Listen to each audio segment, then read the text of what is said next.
ร่วมงาน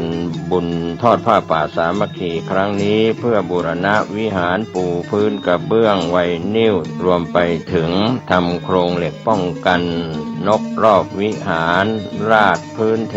ทรายร้างหน้าวิหารราวบันไดเหล็กสแตนเลสทาสีรอบวิหารเปลี่ยนระบบไฟฟ้าปรับปรุงทัศนียภาพวิหารบูรณะปฏิสังขรณ์ถาวรวัตถุภายในวัดดอนตันตำบลเหมืองแก้วอำเภอแม่ริมจังหวัดเชียงใหม่เสาร์ที่1 พฤศจิกายน 2568 นี้เชิญท่านร่วมงานร่วมบุญร่วมบริจาคได้บุญได้กุศลโดยทั่วหน้ากัน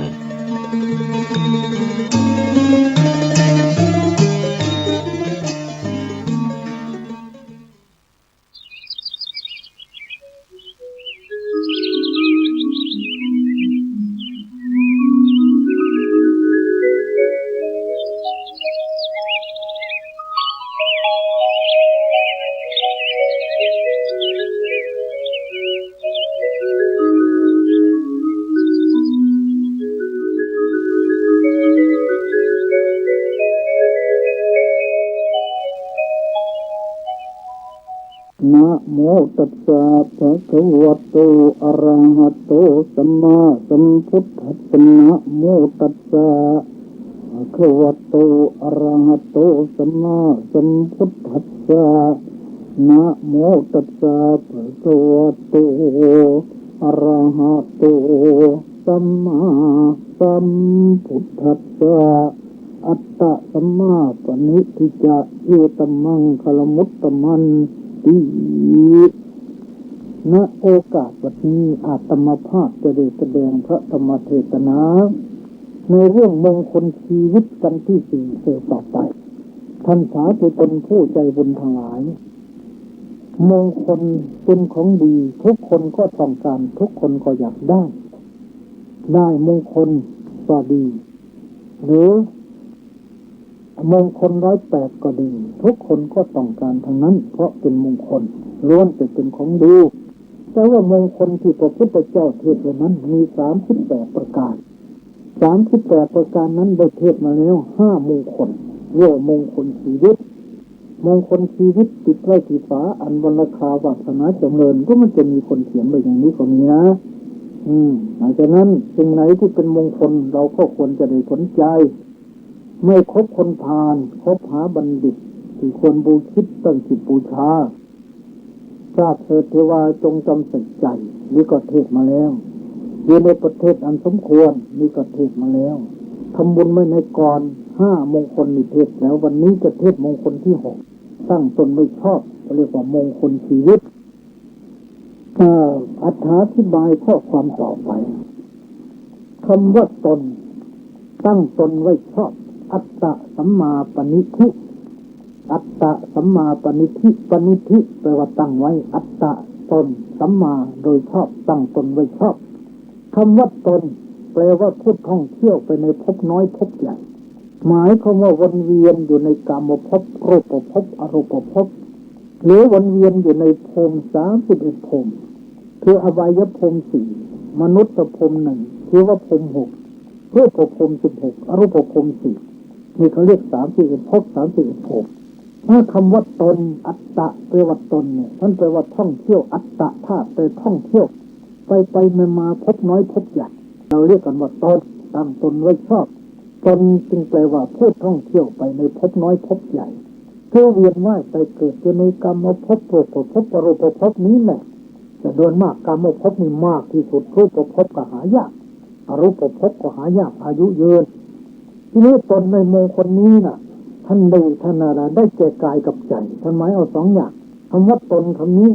มันแปลหมายความในดังที่กล่าวคือแปลว่าท่องเที่ยวไปพบน้อยพบใหญ่นั่นก็อัตตะแปลว่าตนแต่ว่าคำว่าตนในมงคลนี้ที่ว่าตั้งตนไม่ชอบนี้ท่านหมายเอาทั้งกายและใจเพื่อได้แก่กายกับใจของบุคคลทุกคนและสัตว์ทั้งหลายทุกตัวตนด้วยทีนี้ตั้งตนไม่ชอบคือตั้งไว้ในที่ไหนจึงจะชอบท่านกล่าวว่าตั้งตนไว้ในศรัทธาตั้งตนไว้ในศีลตั้งตนไว้ในสุตตะตั้งตนไว้ในจาคะตั้งตนไว้ในปัญญานี่แหละ5ข้อนี้นะให้โยมลองตรวจดูสิของโยมมีไหม5ข้อเนี่ยศรัทธาโยมมีไหม ศีลโยมมีไหมสัตตะโยมมีไหมจาคะโยมมีไหมปัญญามีไหมนักปราชญ์มีพระพุทธเจ้าเป็นต้นนิยมเรียกว่าสารธรรมธรรมะที่เป็นแก่นของคนถ้าผู้ใดมีคุณธรรมทั้ง5ข้อนี้ผู้นั้นชื่อว่าเป็นผู้มีแก่นต้นอย่างแท้จริงศรัทธาแปลว่าทรงใจไว้ชอบเรานิยมแปลว่าความเชื่อคือเชื่อต่อพระปัญญาความตรัสรู้ของพระพุทธเจ้าว่าพระพุทธเจ้าตรัสรู้จริงๆอิติปิโสภควาพระองค์เป็นพระผู้มีพระภาคจริงๆแล้วก็ละชั่วทำดีตามที่พระองค์สอนใช่นี่เรียกว่าศรัทธา2ศีลก็คือศีล5รักษาให้มั่น3สุตตะคือการสดับตับฟังธรรมะฟังเทศน์ฟังธรรมนี่แหละจาคะก็บริจาคทำบุญทำกุศลอย่าเป็นมีทีเหนียวปัญญาก็ให้รู้บาปรู้บุญรู้คุณรู้โทษรู้ทางจิตสายทางไปนรกอย่าเดินหลีกเว้นให้ห่างไกลทางไปเป็นเปรตอสุรกายเว้นทางไปเป็นสัตว์เดรัจฉานเว้นเดินทางไปมนุษย์เดินทางไปสวรรค์เดินทางไปพรหมเดินทางไปนิพพานนี่คือปัญญารู้ปัญญานี่ใช้มากอธิษฐานธรรมก็ต้องเอาปัญญาเป็นข้อแรกทำไมต้องมีปัญญาจะแก้ปัญหาชีวิตก็ต้องมีปัญญาแต่คนไม่มีปัญญาพอก้มใจขาดตัวตายกินยาตายครั้งที่1ไม่ตาย2ครั้ง3ครั้งจนตายก็มีอย่างนี้แหละคนด้อยปัญญาคนมีปัญญาเขาแก้ปัญหาชีวิตด้วยปัญญาทีนี้วิธีที่ตั้งตนไว้ชอบโดยยอดที่สุดแต่ให้ถูกต้องตามหลักทำในพระไตรปิฎกนั้นมีอยู่ทางเดียวคือเจริญวิปัสสนากรรมฐานเท่านั้นนั่นถูกที่สุดเรียกว่าตั้งตนไว้ชอบแน่การตั้งตนไว้ชอบนี้อาจจะแบ่งเป็นขั้นๆก็ได้นะถ้าจะให้ชัดขึ้นว่าตั้งตนไว้ชอบแบ่งเป็นขั้น3ขั้นตั้งตนไว้ชอบขั้นต้นขั้นกลางและขั้นสูงตั้งตนไว้ชอบในขั้นต้นก็คือตั้งตนไว้ในพระรัตนตรัยถึงพระพุทธเจ้าถึงพระธรรมถึงพระสงฆ์ว่าเป็นที่พึงที่ระลึกเป็นพุทธังสรังคัจฉามิข้าพเจ้าขอถึงพระพุทธเจ้าว่าเป็นที่พึงที่ระลึกเรียกว่าถึงพระไตรสรณคมนี้ก็เป็นการตั้งตนไว้ชอบ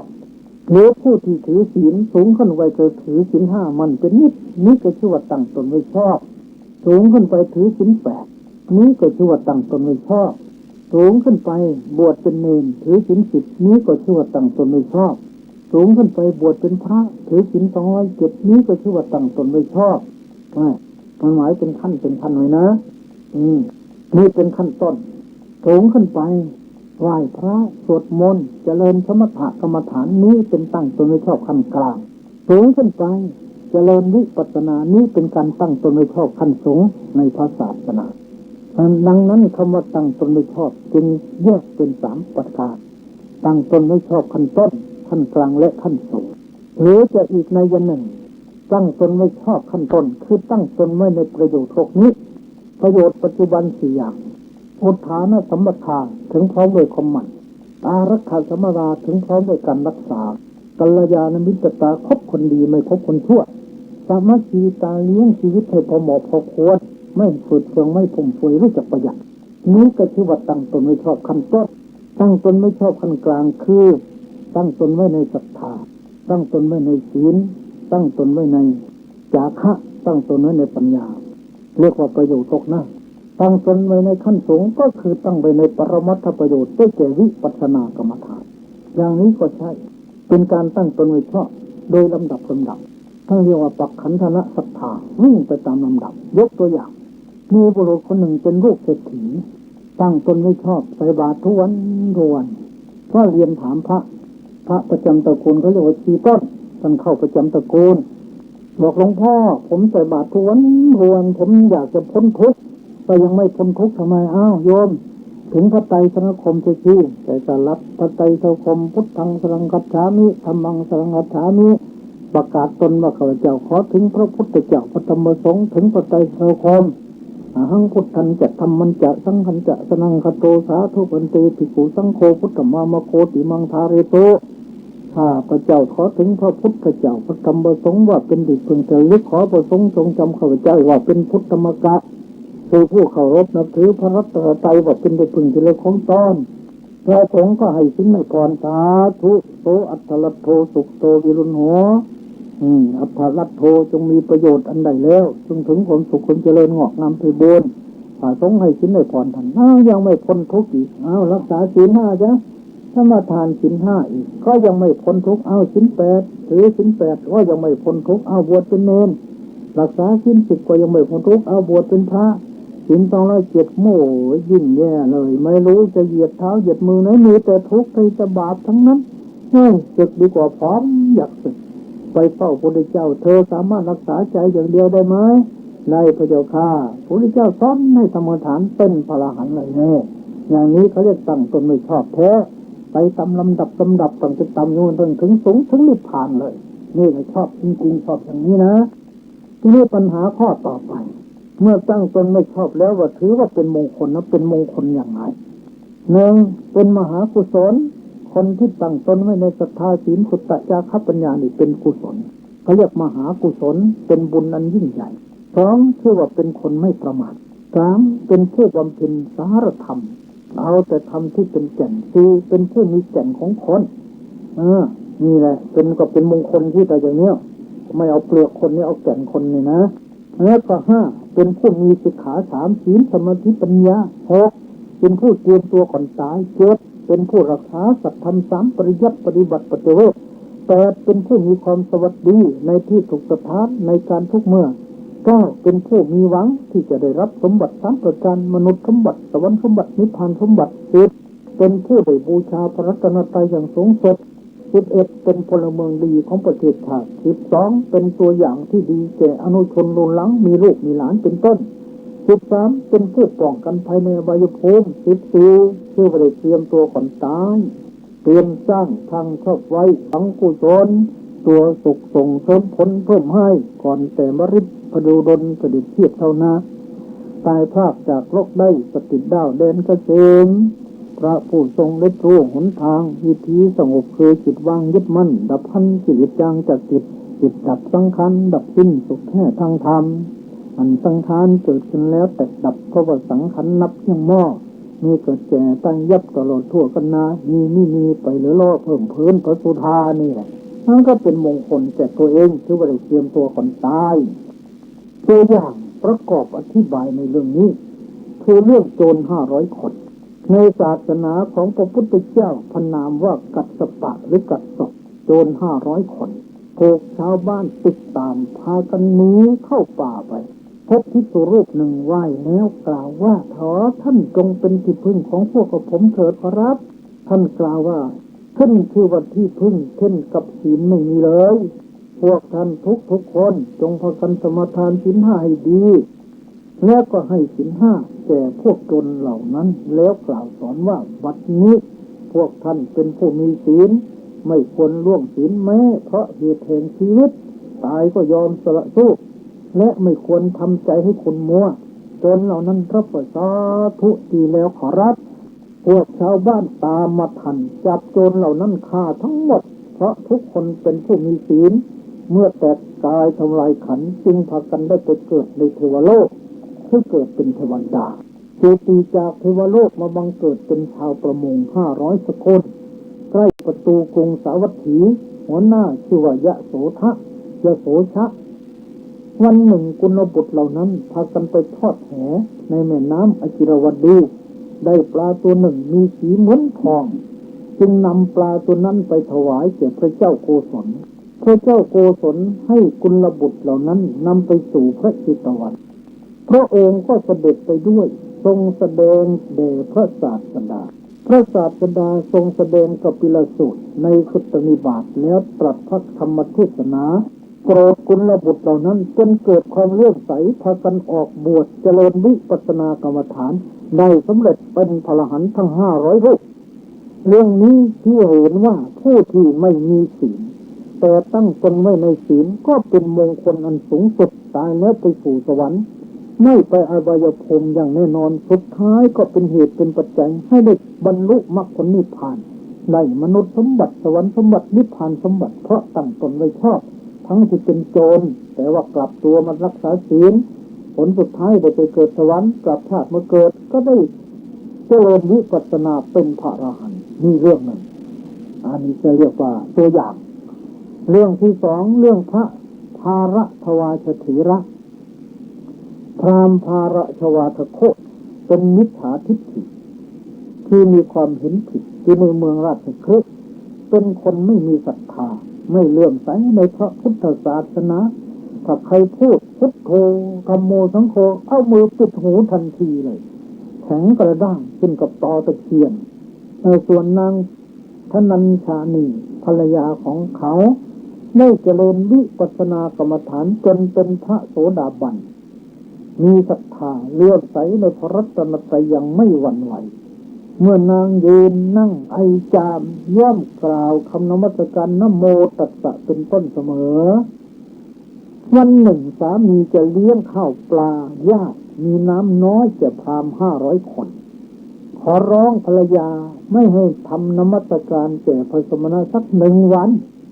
เพราะว่าถ้าพวกพราหมณ์ได้ยินคำนั้นจะไม่พอใจจะทำให้ฉันแตกแยกจากพราหมณ์เหล่านั้นภรรยาพูดว่าท่านจะแตกจากพราหมณ์หรือเทวดาก็ช่างเถิดดิฉันจะต้องระลึกถึงพระศาสดาและนมัสการตามเคยมิฉะนั้นดิฉันไม่อาจดำรงอยู่ได้สามีถือดาบพูดว่าท่านนางนมัสการสมณะแล้วฉันจะฟันเธอเสียด้วยดาบเล่มนี้ธรรมดาพระอริยสาวกคือท่านผู้ที่ได้เจริญวิปัสสนากรรมฐานจนได้ผ่านวิปัสสนาญาณ16ไปแล้วใครๆไม่สามารถจะให้หวั่นไหวได้ดุจกับแผ่นดินและภูเขาสินีรุฉะนั้นเพราะเหตุนั้นนางจึงกล่าวกับสามีว่าพราหมณ์ถ้าท่านจะฟันดิฉันเสียให้เป็นท่อนเล็กท่อนน้อยจริงๆไซดิฉันก็จะไม่เว้นจากคำสอนของพระพุทธเจ้าผู้ประเสริฐได้วันรุ่งขึ้นพราหมณ์ทั้งหลายก็พากันมานั่งบริโภคข้าวปลายาตอยู่ในแถวเดียวกันฝ่ายภรรยาถือทัพพีทองเลี้ยงพราหมณ์อยู่ในโรงอาหารขณะที่นางนำอาหารมานั้นนางเลื่อนล้มลงที่พื้นทุกขเวทนาเกิดขึ้นนางจึงประนมมือพิ้นหน้าไปทางพระเวฬุวันอุทานขึ้น3 ครั้งว่านะโมตัสสะภะคะวะโตอะระหะโตสัมมาสัมพุทธัสสะดังนี้พวกพราหมณ์เหล่านั้นได้ยินเสียงนางเป็นเหมือนกันกับเอาค้อนขนาดเท่าภูเขาสิเนรุมากระหน่ำลงบนหัว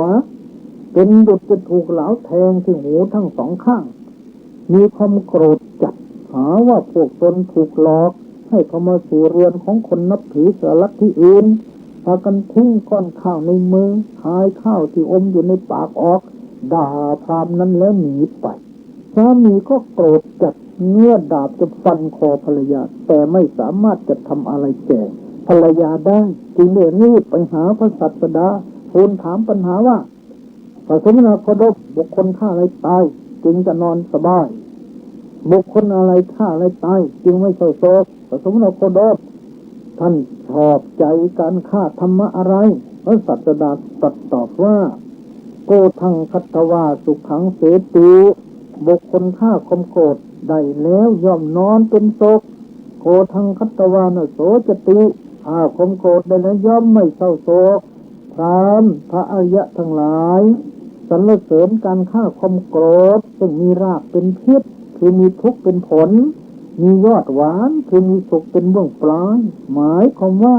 พอได้ด่าตอบประหารตอบแล้วตนเองรู้สึกว่ามีความสุขเพราะว่าบุคคลฆ่าความโกรธนั่นได้แล้วย่อมไม่เศร้าโศกดังนี้เมื่อพราหมณ์นั้นได้ฟังพระธรรมเทศนาจบแล้วเกิดศรัทธาได้ขอบรรพชาอุปสมบทในสำนักของพระศาสดาเจริญวิปัสสนากรรมฐานจนได้บรรลุมรรคผลนิพพานเป็นพระอรหันต์เรื่องนี้เชื่อเห็นได้อย่างเด่นชัดแล้วว่าคนจะเศร้าโศกเดือดร้อนก็เพราะความโกรธถ้าใครฆ่าความโกรธจะได้แล้วจะยืนเดินนั่งนอนก็เป็นสุขคือเป็นสุขทุกอิริยาบถชื่อว่าเป็นมงคลอันสูงสุดและชื่อว่าเป็นคนตั้งตนไม่ชอบเต็ม100%แท้ท่านสาธุชนผู้ใจบุญทั้งหลายตามตัวอย่างที่ยกมานี้ก็พอเชื่อเห็นแล้วใช่ไหมว่าถ้าคนตั้งตนไว้ชอบตั้งตนไว้ถูกนี่ดีเมื่อเราท่านทั้งหลายเนี่ยคนส่วนมากลองคิดดูถ้ามีเรื่องกลุ้มใจก็ตั้งตนไว้ผิดไปดื่มเหล้าเมา สุราจ้ะมันตั้งตนไว้ผิดนะถ้าหากว่ามีเรื่องกลุ่มอกกลุ้มใจแทนที่จะไปไหว้พระสวดมนต์นั่งกรรมฐานไม่เอาเสียแล้วไปดื่มเหล้านั้นมันไม่ใช่วิธีแก้มันเป็นวิธีเพิ่มทุกข์นะหนึ่งเงินก็หมดสองเมาสามเกิดเรื่องทะเลาะวิวาทกันแล้วผัวเมียก็ทะเลาะกันเพื่อนต่อเพื่อนก็ทะเลาะกันตายฆ่ากันตายเมามาแล้วเพราะเหตุใดเพราะอันน้ำเมานี่มันมีธาตุให้ธาตุเสือธาตุม้าธาตุหมูธาตุงูมันปนอยู่ในที่นั้นเสร็จหมดเพราะฉะนั้นเราต้องหาทางออกโดยวิธีอื่นจึงที่ว่าตั้งตนไม่ชอบถ้าอย่างนี้ก็ตั้งตนไม่ผิดมันก็ไม่ดีแล้วจึงสมควรแล้วมีใช่หรือภายในพรรษานี้ที่เราทั้งหลายจะตั้งตนไม่ชอบตั้งไว้ในศีลห้าก็พอแล้วมีคนหนึ่งขณะนี้โดยมันจะได้เป็นนายพลแล้วแต่ก่อนเข้าใจผิดคือไม่เชื่อพระท่านบอกว่าสีเลนะโภคสัมปทาคนเราจะอุดมสมบูรณ์ด้วยโภคะเพราะศีลสีเลนะสุขติยันติคนจะไปสู่สุคติเพราะศีลสีเลนะนิพพุติยันติคนจะไปสู่นิพพานเพราะศีลคนนี้ไม่เชื่ออะไรรักษาศีลจะมีมั่งมีอย่างไรโภคสมบัติไม่เชื่อไม่เงินเดือนมาเท่าไรซื้อเหล้าที่มดเที่ยวมดเลยเที่ยวลงอบลงอาบลงนวดดิสโก้ดิสเจไปหมดสูบบุหรี่ดื่มเหล้าเมาสุราเงินไม่ค่อยเหลือถึงบ้านถึงช่องลูกเมียก็เดือดร้อนบางทีแฟนมาหาอาตมาท่านทุกคนสามีดิฉันนี่ดีเจ้าค่ะเป็นไงโยมเงินเดือนออกไปให้แม่หมดโอ้ยหาได้ยากไม่ใช่อย่างนั้นท่านเป็นไงเอาไปให้แม่โขงหมดว่างั้นว่าซื่อๆค่อยๆช่วยหน่อยอาตมาก็นึกเอาไปให้แม่จริงๆที่ไหนไปให้แม่โขงเมียก็อดก็เดือดร้อนทีๆแต่ว่าต่อมาคิดยังไงไม่ทราบคิดตั้งตนไม่ชอบเนี่ยเหมือนอย่างเนี้ยก็เลยคิดว่าเราจะทดลองขนาดนี้เราจวนจะเป็นนายพลแล้วเป็นข้าราชการมาตั้งแต่นานเนื้อบ้านก็ไม่มีอยู่เงินฝากธนาคารไม่มี 2,000 บาท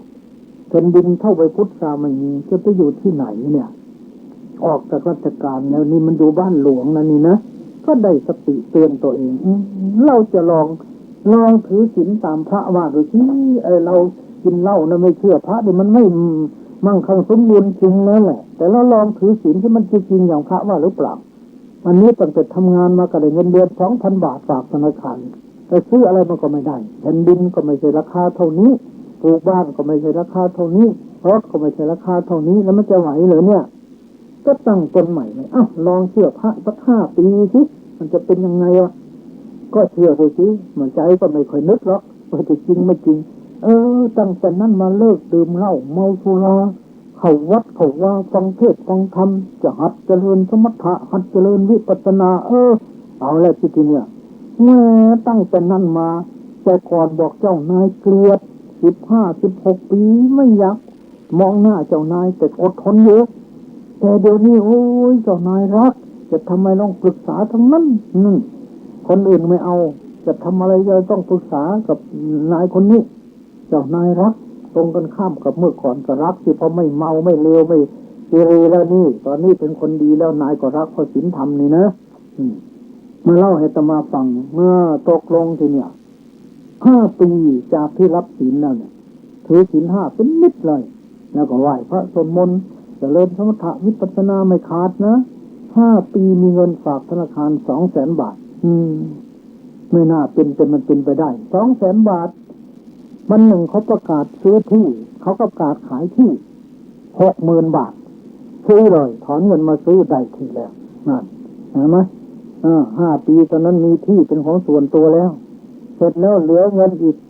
250,000นี่เอาซื้อไม้ซื้ออะไรลงลูกมาปลูกบ้านเลยนิมนต์อาตมาไปดูบ้านขึ้นบ้านใหม่ก็นิมนต์อาตมาไปดูนี่ท่านเจ้าคนผมเชื่อพระ 100% เนี่ยนี่แน่นอนแล้วจริงๆที่พระท่านว่าสีเลนะโภคสัมปทาเนี่ยผมแต่ก่อนผมไม่เชื่อปัจจุบันผมเชื่อ 100% ครับมีได้จริงๆครับผมนี่แหละเป็นตัวอย่างเดี๋ยวนี้ผมมีบ้านเป็นส่วนตัวผมมีเงินเหลือใช้แล้วครับรถผมก็มีขี่แล้วโน่นห้องใต้ดินผมก็มี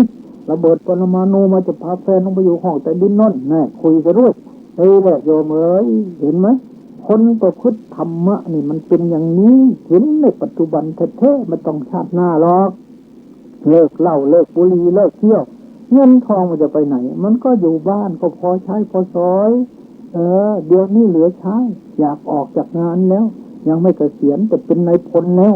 เงินเดือนก็เยอะแล้วสบายแล้วที่ดินก็มีเรียกว่ามีบ้านอยู่มีอู่นอนมีข้าวกินมีดินอยู่มีอู่นอนสบายแล้วใช่ไหมล่ะทำไมลองนึกดูสิ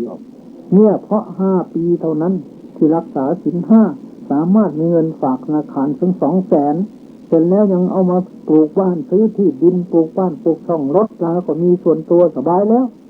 นี่แหละคือคนตั้งตนไม่ชอบเรียกว่าอัตตะสัมมาปณิธิการตั้งตนไม่ชอบเป็นมงคลอันสูงสุดจริงๆอย่างนี้ละต่อไปนี่เป็นตัวอย่างในพบปัจจุบันพันตาเห็นที่ยกมานั้นเป็นตัวอย่างในด้านอดีตการโน้นและในปัจจุบันยังมีอีกคนหนึ่งคนนี้เป็นคนเคยเป็นลูกศิษย์อาตมาเวลาแปลธรรมบทอยู่ต่างจังหวัดเขาไปแปลคำว่าในสวนไผ่วีรวันนี้วิหารติพระพุทธเจ้าประทับอยู่ที่สวนไผ่ก็สอบมหาไม่ได้หรอกแต่ก็ศึกไปได้กับลูกสาวคนจีนพ่อตาไม่ชอบเพราะเขาจนแต่เขาก็มานะอดทนเราเรียนธรรมบทมาแล้วพระพุทธเจ้านี่ท่านประทับสวนไผ่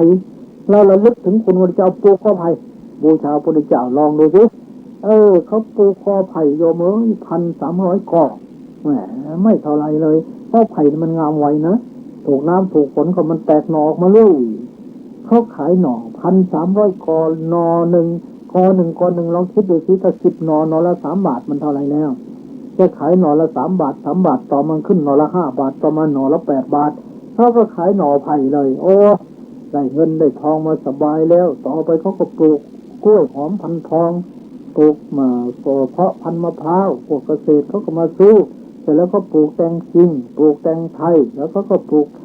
ถั่วเขาก็ปลูกข้าวโพดเขาก็ปลูกมะนาวเขาก็ปลูกข้าวเขาปลูกปอเอาทุกอย่างจนกระทั่งมีโรงแรม2 โรงใหญ่ๆแล้วก็มีฟาร์มนี่แหละก็เลยได้ไปดูงานทั้งต่างประเทศโน้นพ่อตารักตอนเนี่ยแต่ก่อนเกลียดเพราะตัวเองไม่รวยนะทุกเมื่อหาถูกทางอาศัยหลักของพระพุทธเจ้าขยันหาขยันเก็บรักษาโดยจะประหยัดคบคนดีอาตมาเคยไปเยี่ยมคนหนึ่งไปในสวนในฟาร์มของเขาแหละเขาต้องทานอาหารโยนี่แสดงถึงว่าตั้งตนไว้ชอบในทางโลกในทางธรรมก็นำให้เกิดความสุขความเจริญได้อย่าไปดื่มเหล้าเมาสุราอย่าไปเที่ยวเตะรู้จักทนุถนอมสังขารร่างกายรู้จักเก็บหอมรอมริบสมบัติอดทนอดกลั้นอดออมไว้มันก็จะดีนะแต่ส่วนมากมันค่อยคิดอย่างนี้ได้เงินได้ทองมาก็ไปเที่ยวเตะไปซะดูหนังดูละครซะมันก็หมดทีโยมอาตมาเห็นคนจีนคนหนึ่งมาจากเมืองจีนไปคุยนิมนต์ไปฉันเพลโยมอายุเท่าไร75 ปีครับโยมมาจากเมืองจีนอายุเท่าไร10 ขวบมีเงินมีทองมาเท่าไร10 บาทแล้วก็มาทำมาค้าขายในเมืองไทยมีโรงแรม500 ห้องแห่งหนึ่งสร้างขึ้นใหม่ที่นิมนต์อาตมาไปเปิดวันนั้น120 ห้องบอกว่าท่านเจ้าคุณประเทศไทยนี่ไม่อดตายหรอกขอให้ขยันนะคนขยันแล้วก็ไม่อดไม่อยากครับแต่อย่าเที่ยวอย่าเล่นนะผมนี่บุหรี่ไม่สูบเหล้าไม่ดื่มครับตั้งแต่เกิดมาผมไม่เอาเลยเห็นไหมเงิน10 บาทสามารถจะสร้างฐานะได้มีโรงแรมเป็น120 ห้องเห็นไหม500 ห้องกับ120 ห้องก็เป็น620 ห้องแล้วเท่านี้พอกินแล้วไม่อดไม่อยากไม่ทุกข์ไม่อยากให้ขยันเถอะให้ขยันมันก่อเป็นข้อต้นจิตของคนทุกข์ระเบียดไม่เกียจคร้านอย่าเล่าเรียนพิมพ์จำรีบทำงานมุ่งประมาณไม้สำเร็จให้เสร็จดีไม่บนออดทอดทุละว่าจนจริงเกิดเป็นคนทนไม่ไหวเลิกบ่นไปหลายอย่างต่างกันเพราะการบ่นผลยิ่งทำให้สำร้ายต้องรู้จักเบี่ยงเบนอารมณ์ให้คมสันนึกถึงคุณค่าของคนอันนั้นเพราะคนนั้นเกิดมาราคานี้เห็นไหม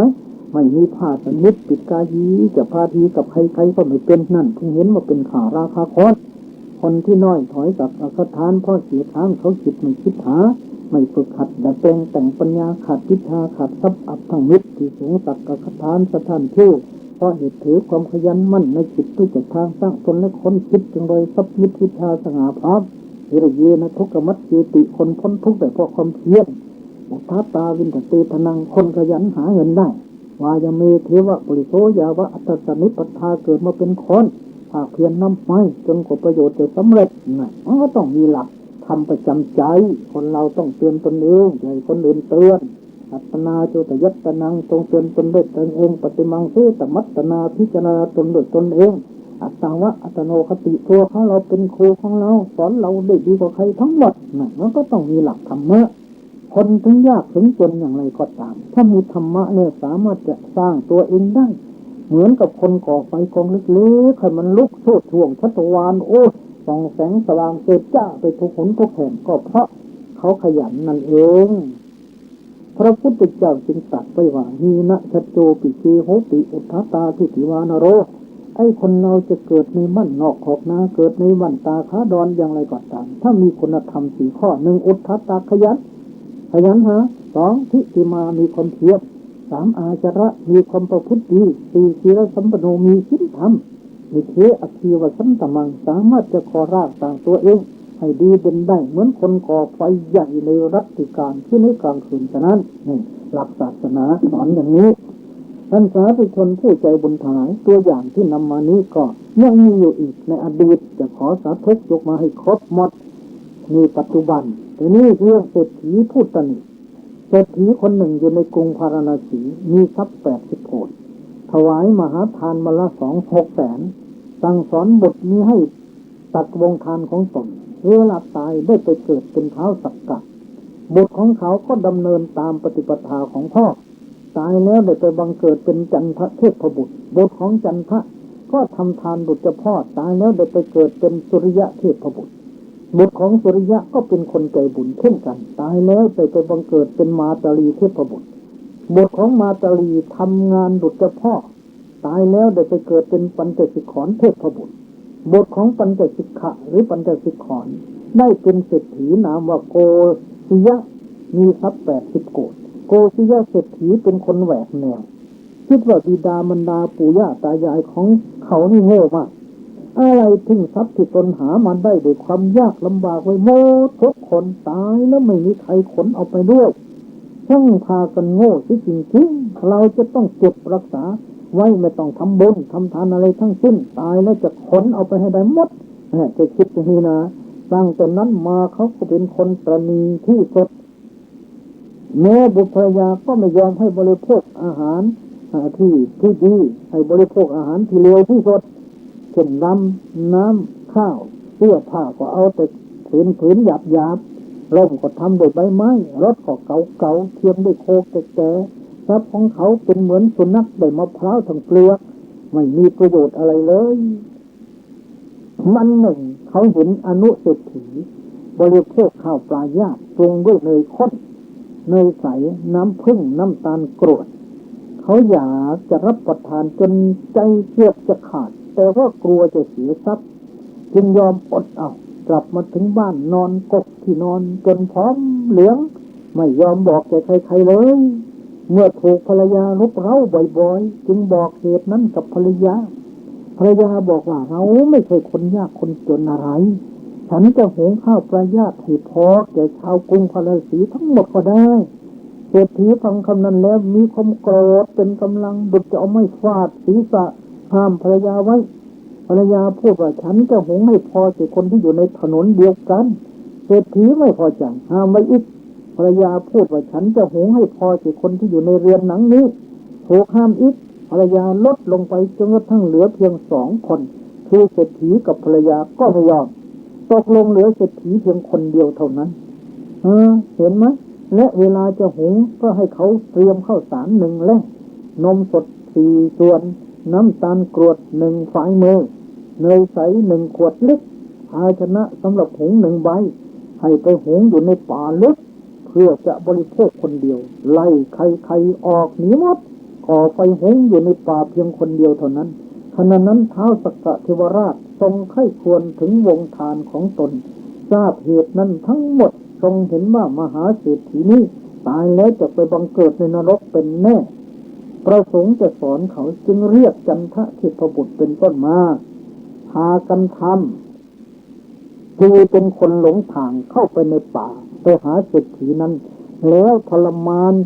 และให้โอวาทแก่เศรษฐีนั้นจนมีศรัทธาให้ทานรักษาศีล 5ต่อมาออกบวชเป็นดาบทตายแล้วไปบังเกิดบนสวรรค์ชั้นดาวดึงเนี่ยเบื้องแรกเขาพวกเรานั่นทรมานทำทีเป็นขอกินด้วยเขาหงทำทีเป็นคนหลงทางทำอะไรนั่นน่ะฉันหลงทางเมืองไปเมืองพระราศีไปคนบ้าจะมานี่ฉันหลงทางนั่นกำลังหิวข้าวทำอะไรนั่นน่ะแต่หุงข้าวก็ขอแบ่งด้วยสิจะไม่ให้เขาเนกาสีและปฏิสุขังเป็นคนเดียวไม่ได้ความสุขนะพูดดีคอยตั้ง5 คนทำอะไรล่ะ5 คน 6 คนเท่านิดเดียวไม่พอนะตกลงเขาก็รับสั่งนั่งไว้พอหุงข้าวเสร็จเอาใบไม้มาไหนใบไม้แผ่นใหญ่เท่ากระด้งเลยตายเข้านิดเดียวแผ่นใหญ่มาเลยเอาตักให้ตักเท่าไรเข้าไม่หมดเสร็จแล้วหม้อปิดไม่ลงเอาฝาเปิดไว้เอาดูหน่อยนะฉันจะไปล้างมือพอไปเป็นหมาดำใหญ่มาเยี่ยวใส่หม้อวิ่งมาจะไล่ตีหมาจะไล่กัดพวกนั้นเหาะขึ้นฟ้าหมดเลยจึงแสดงให้เห็นนี่คนนี้เป็นปู่เป็นย่าเป็นตาเป็นยายเป็นพ่อเป็นแม่โลกในทรมานตะโกนตายจะตกนรกมาสอนก็เลยเลิกทำความชั่วตั้งตนไว้ในศีลมีศรัทธาให้ทานรักษาศีลต่อมาก็ออกบวชเป็นดาบทตายก็ไปบังเกิดในสวรรค์ชั้นดาวดึงในศาสนานี้ได้จุติมาเกิดในกรุงสาวัตถี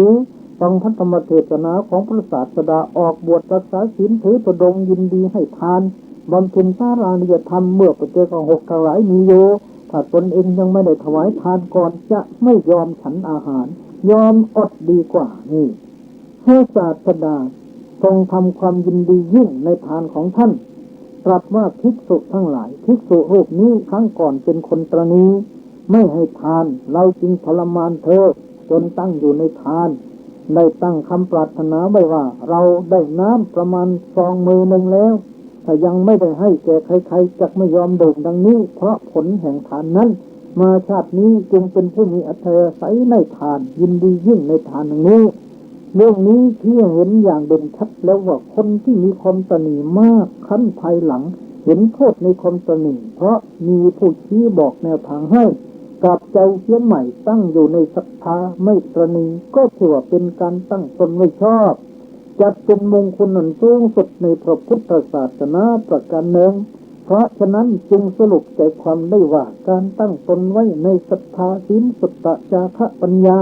ย่อลงมาสั้นๆได้เก็บตั้งตนไว้ในทานกุศลศีลกุศลภาวนากุศลชื่อว่าเป็นการตั้งตนไว้ชอบซึ่งนักปราชญ์นิยมเรียกว่าอัตตสัมมาปณิธิ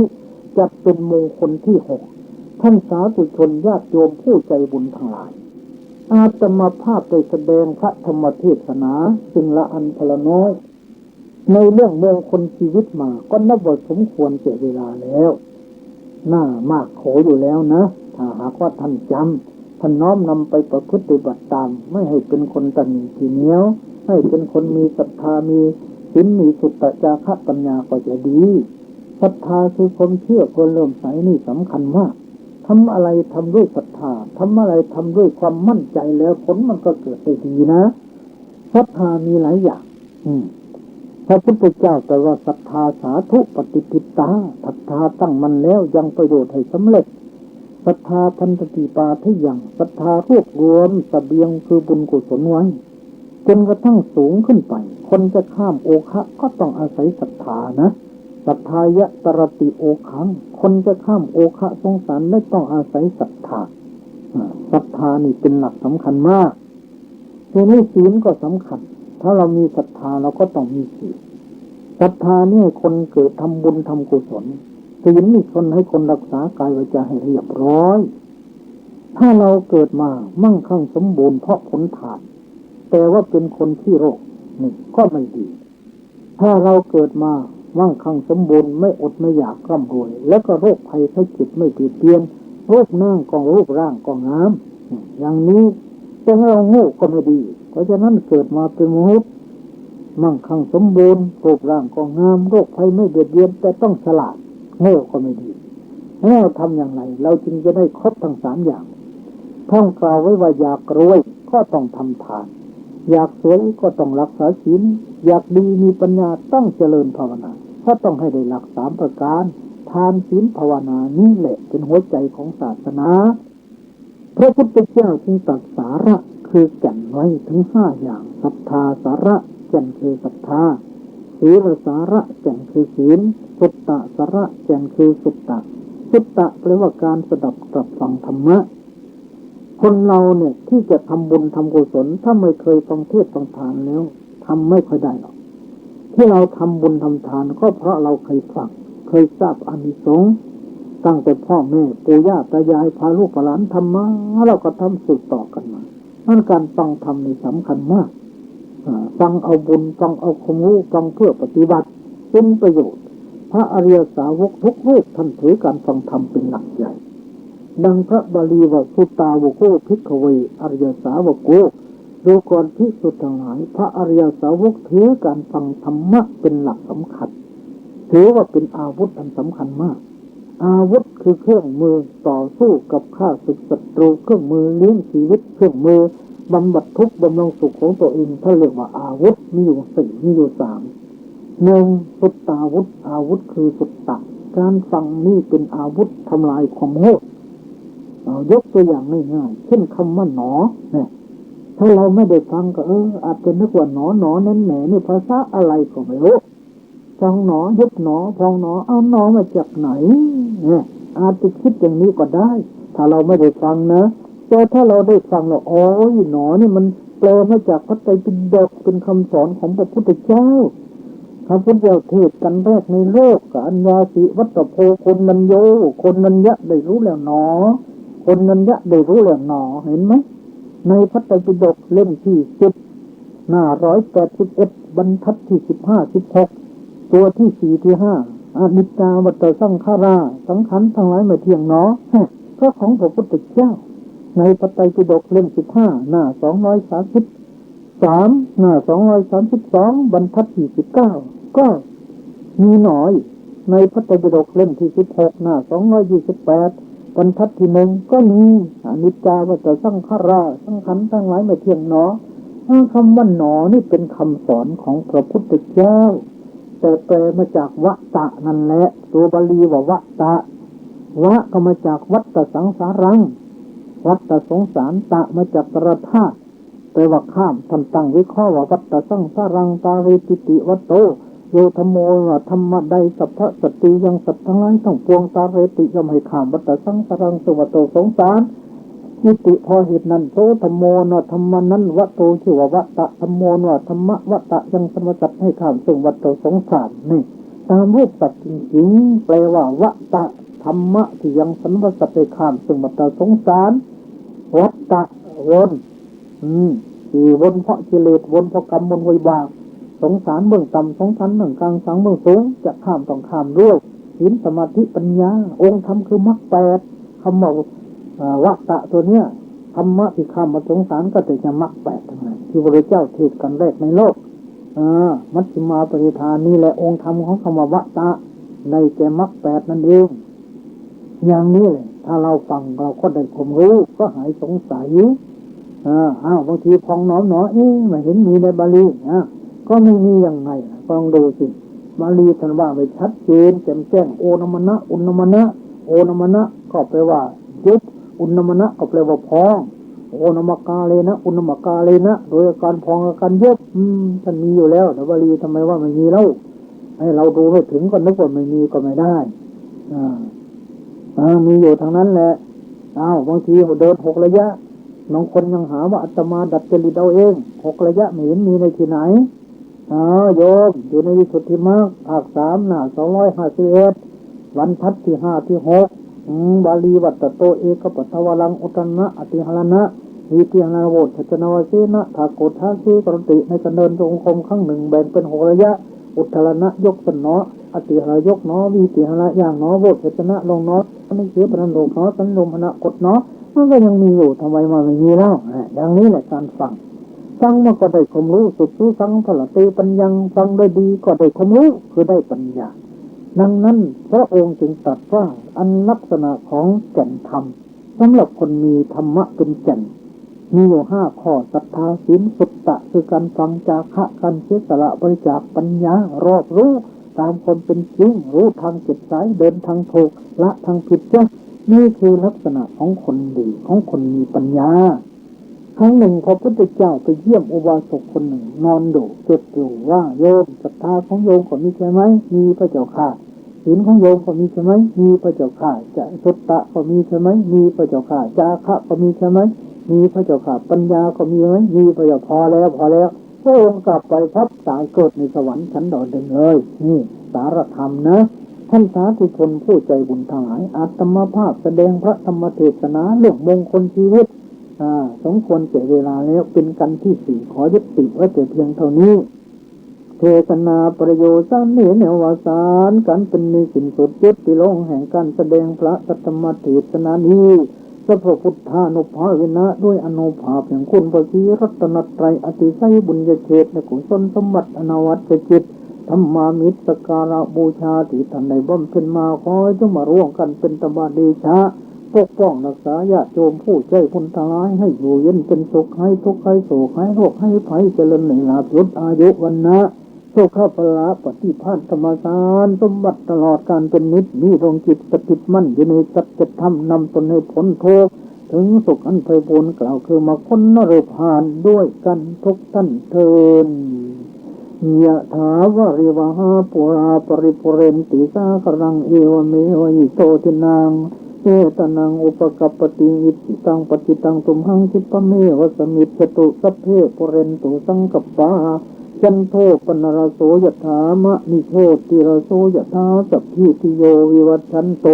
สัพพโรโควินัสสตุมาเตภวัตวันตรายโยสุขีที่ข้าโยโกภวะอภิวาทนาสีลิสนิจจังวุฒาปจายโนจัตตารโอธรรมาวัฏันติอายุวันโนสุขังภะลัง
ถานีพระพุทธศาสนาฝากเสียงลอยมาบอกบรรดาญาติโยมที่มีใจใช้ธรรมชโลม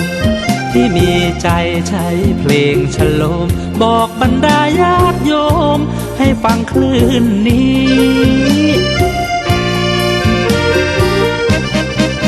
สถานีตั้งไม่ไกลไม่ไกลตั้งอยู่ทั่วเมืองไทยชวนคนไปทำดีเชิญฟังกันทั้งวันดีเจสร้างสรรค์พากันสุขี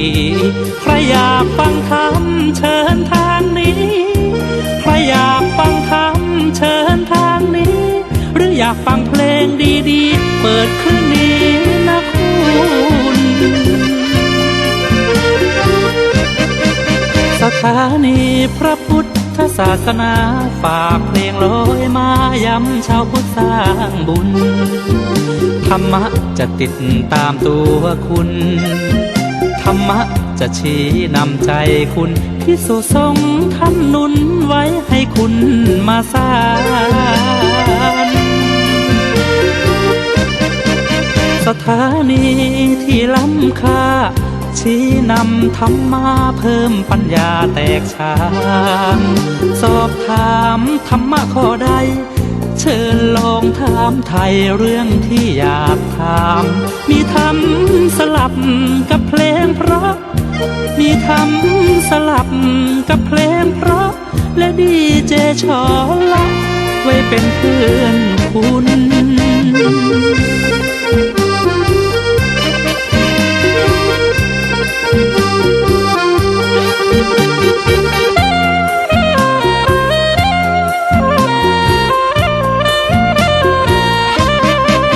สถานีที่ล้ำค่าชี้นำธรรมมาเพิ่มปัญญาแตกฉานสอบถามธรรมะข้อใดเชิญลองถามไทยเรื่องที่อยากถามมีธรรมสลับกับเพลงเพราะมีธรรมสลับกับเพลงเพราะและดีเจชอละไว้เป็นเพื่อนคุณ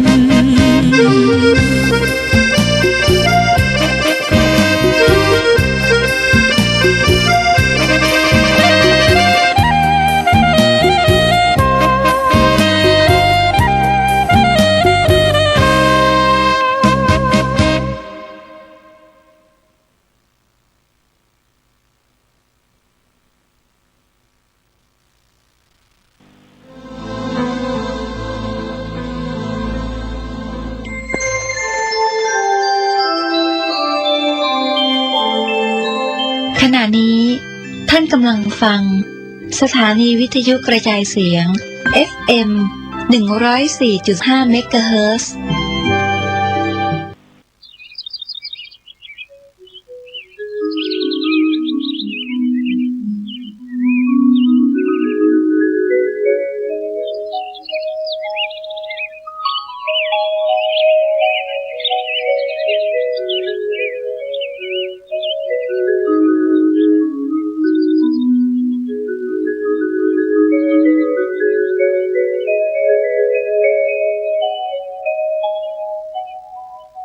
นะโมตัสสะภะคะวะโตอะระหะโตสัมมาสัมพุทธัสสะนะโมตัสสะ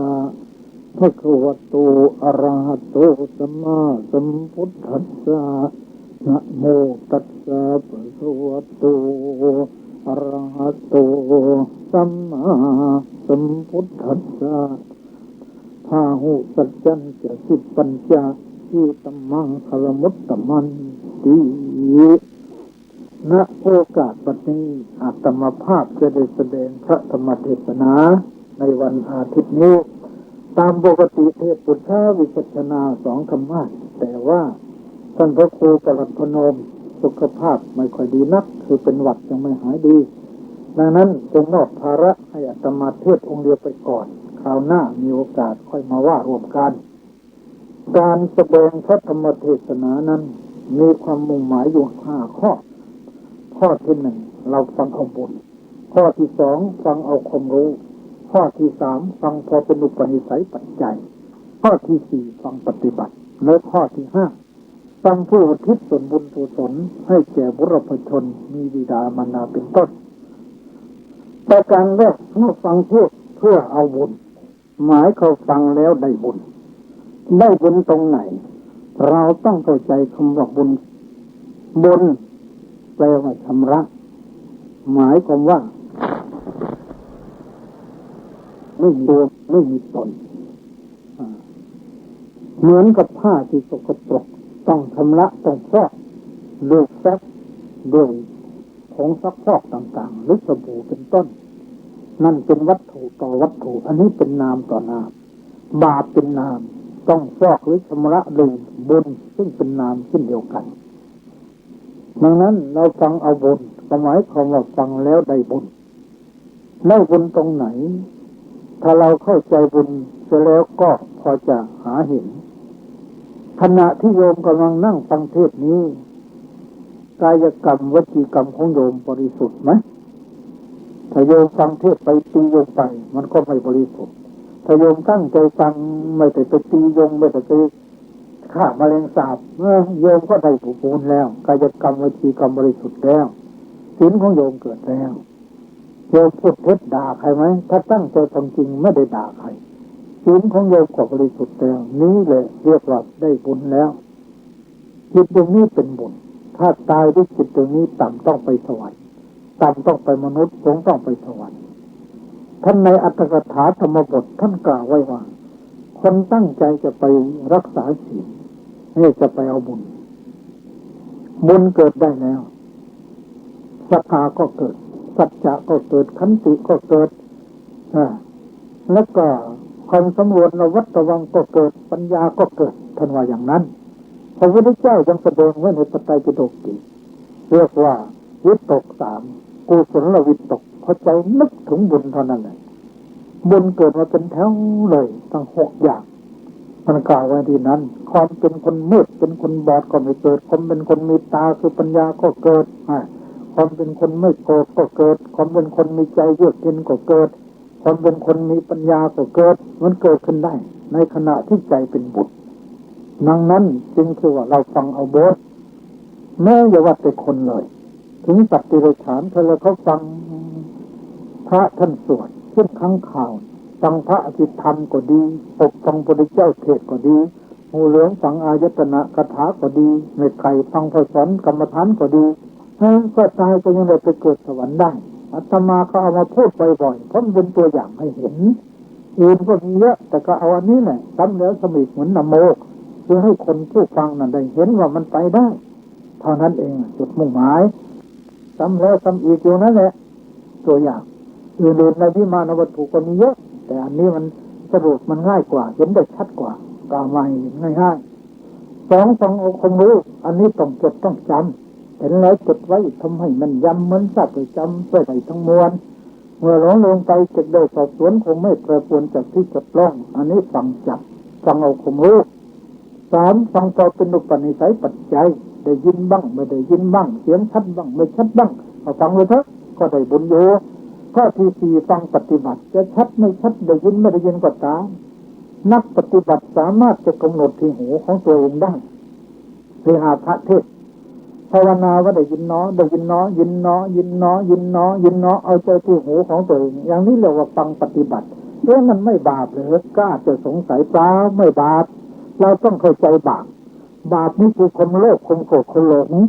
เวลาเรากำหนดได้ยินเนาะยินเนาะยินเนาะนี่โลภะโทสะโมหะทั้งโลภทั้งโกรธทั้งหลงเกิดไม่ได้เป็นบุญหรือยังเราก็เห็นว่าได้บุญแล้วแม้ในพระไตรปิฎกพระพุทธเจ้าเทศไปเลยในมหาจิตปัฏฐานสูตรอุจจาระปัสสาวะกัมเมสัมปชานการีโหติ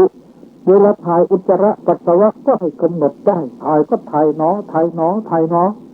บาปเกิดไม่ได้ถ้าเรานั่งถ่ายเฉยๆที่อาจจะเกิดเยอะบาปอ่ะอาจจะนึกไปถึงรูปสวยๆถึงเสียงถึงกลิ่นถึงรสถึงสัมผัสอะไรโลภะราคะมันก็เกิดขึ้นได้แล้วนึกไม่ชอบใจโทสะก็เกิดแล้วคิดไปเฉยๆไม่กำหนดโมหะมันก็เกิดเยอะแต่ถ้ามีสติกำหนดถ่ายเนาะถ่ายเนาะถ่ายเป็นรูปหรือว่าถ่ายเป็นนามเพราะฉะนั้นถ้ากำหนดถ่ายเนาะถ่ายเนาะมันเป็นตัววิปัสสนาบาปเกิดไม่ได้ เพราะฉะนั้นต้องเข้าใจถ้าไม่เข้าใจก็จะนึกว่าไปถ่ายกำหนดไปถ่ายในห้องน้ำหมู่ส่วนมันจะบาปเหรอเพราะเราไม่เข้าใจบาปมันเป็นตัวอย่างไรบุญเป็นตัวอย่างไรบาปก็คือความโลภความโกรธความหลงบุญก็คือศีลสมาธิปัญญาเมื่อเราฟังเรากำหนดศีลสมาธิปัญญาเกิดมรรคแปดก็เกิดกิเลสมันก็ขาดไปด้วยจึงเชื่อว่าฟังปฏิบัติปฏิแปลว่าเฉพาะปฏิแปลว่าถึงปฏิบัติแปลว่ายังกายวาจาใจให้เข้าถึงศีลให้เข้าถึงสมาธิให้เข้าถึงปัญญาศีลก็คือพระวินัยปิฎก 84,000 พระธรรมขันธ์ย่อเป็นพระวินัย 21,000 วัตถขันธ์คือศีลปราบกิเลสหยาบที่จะออกมาทางกายกับปากเมื่อเรากำหนดได้ยินหนอยินหนอได้ยินหนอยินหนอยินหนอกายกรรม3วจีกรรม4บริสุทธิ์นี่คือวินัยปิฎกกิเลสหยาบไม่มาแล้วทีนี้ใจของเรารู้ได้ยินหนอยินหนอรู้อยู่ที่หูไม่ไปคิดทางอื่นนั่นสมาธิเรียกว่าคณิกะสมาธิคือพระสุขก็ปราบนิวรณ์5การมาฉันทะพยาบาทเกิดไม่ได้ขณะที่กำหนดได้ยินหนอยินหนอยินหนอนั่นสัมปชัญญะคือปัญญาอนุสัยกิเลสขาดไป7 ชาตินี่ฟังอย่างนี้เขาเรียกว่าฟังปฏิบัติอย่างนี้ถือว่าได้บุญมากสมัยพระพุทธเจ้านิยมฟังอย่างนี้เทศจบครั้งหนึ่งจึงมีผู้ได้บรรลุมรรคผลนิพพานเป็นจำนวนเท่านั้น100เท่านั้นพันเท่านั้นโกฏจึงมีได้แม้เทวดาฟังก็ปฏิบัติอย่างนี้อันนี้เป็นความมุ่งหมายเฉพาะวันนี้จะเทศอะไรให้โยมฟังเทศมงคลชีวิตหรือจะเป็นกันที่5ถ้าจำไม่ผิดนะว่าให้เลือกได้มงคลภาสิทธิ์ติดไว้ที่ฝาอันวราคาวัฒนาจำเริญเพราะฉะนั้นมงคลภาสิทธิ์ติดไว้ที่ฝาอันวราคาวัฒนาจำเริญโยมก็ฟังบ่อยๆเมื่อฟังบ่อยๆได้คงรู้บ่อยๆปุณณสูตรทำไมทำบ่อยๆวันนี้ก็จะเทศมงคลชีวิตกันที่5มงคลแปลว่าบุญกุศลมังแปลว่าบาปละแปลว่าตัด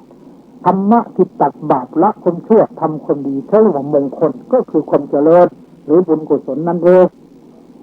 วันนี้เทศมงคลที่7พหุสูตรในมงคลชีวิตกันที่5คำว่าพหุสูตรนี่ควรทำความเข้าใจสักหน่อยเพราะตัวบาลีพาหุสัจจะแปลว่าได้ยินได้ฟังมากหมายความว่าเป็นคนคงแก่เรียนนิยมเรียกกันว่าพหุสูตรคือผู้ได้ยินได้ฟังมามากชีวิตพหุสูตรนั้นแบ่งเป็น3เป็นพหุสูตรเพราะปริยัติเป็นพหุสูตรเพราะปฏิบัติเป็นพหุสูตรเพราะปฏิเวทเป็นพหุสูตรเพราะปริยัติคือได้ศึกษาเรียนทั้งทางโลกและทางธรรมะดีทางโลกก็จบปริญญาตรีปริญญาโทปริญญาเอกเขาก็ถือว่าเป็นพหุสูตรเรียกว่าเป็นด็อกเตอร์เป็นผู้มีความรู้มากแต่ทางศาสนาได้เรียนนักธรรมตรีนักธรรมโทนักธรรมเอกไวยากรณ์ประโยค3 4 5 6 7 8 9จบหลักสูตรก็เรียกว่าเป็นพหุสูตรเพราะปริยัติคือได้ศึกษาและเรียนมามากนี่พหุสูตรเพราะปฏิบัติผู้ที่ได้เจริญสมถะมามากเจริญวิปัสสนามามากหรือผู้ที่ได้ปฏิบัติรักษาศีลไหว้พระสวดมนต์ฟังเทศน์ฟังธรรมมาบ่อยๆจนกระทั่งได้เจริญสมถะวิปัสสนาก็ถือว่าเป็นพระผู้สูตรเพราะปฏิบัติมีประสบการณ์มามากเป็นพระผู้สูตรเพราะปฏิเวทนั่นคือผลคนที่ไหว้พระสวดมนต์เห็นอานิสงส์ทำให้ใจสบายทำอะไรก็สำเร็จได้ดีอย่างนี้ก็เป็นผลมีคนหนึ่งได้ทำความดีมาเยอะแต่ระหว่างที่ทำความดีนั้นมีแต่ความทุกข์ก็เลยนึกว่าความดีไม่มีเลยมาเหตุผลเลยจุดธูปเทียนอธิษฐานหน่อยเอาละถ้าข้าพเจ้าทำดีไม่ได้ดีก็ขอให้ปรากฏเถอะธรรมะนี่ยังมีอยู่ในโลกไหมตั้งแต่อธิษฐานว่าดีมาลูกมาอะไรก็เจริญรุ่งเรืองว่ะอันนี้เป็นปฏิเวทเป็นผลโดยส่วนธรรมดาแต่ในส่วนสูงปฏิเวททำไมเอาได้ฌานได้มรรคในผลในนิพพานนั้นเป็นปฏิเวทแท้แต่ในที่นี้เป็นโลกิยะก็เอาตามมีตามเกิดเป็นพหุสูตรเพราะปริยัตินั่นหมายถึงว่าได้ศึกษาเรียนมามากดังที่ได้กล่าวมาแล้วปฏิบัติมามากอันนี้ก็เป็นพหุสูตรได้ให้คนจะเป็นพหุสูตรได้นั้นท่านกล่าวไว้ในนาถกนธรรมจะต้องมีคุณสมบัติ5ประการ1พหุสุตตาได้ยินได้ฟังมามากคือได้ศึกษาเรียนมามาก จากตำรับตำราจากครูบาอาจารย์นั่นเรียกว่าเป็นพหุสูตรพระหุแปลว่ามากสุตะแปลว่าฟังได้ยินได้ฟังมามากได้เรียนมามากศึกษามามากท่องมามากจำได้มากนั่นแหละเป็นพหุสูตรทั้งนั้นสองพระตาจำได้ดีทั้งพยัญชนะและอรรถะคือตัวหนังสือและความหมายจำได้ดีไม่หลงไม่ลืมและเข้าใจด้วยเหมือน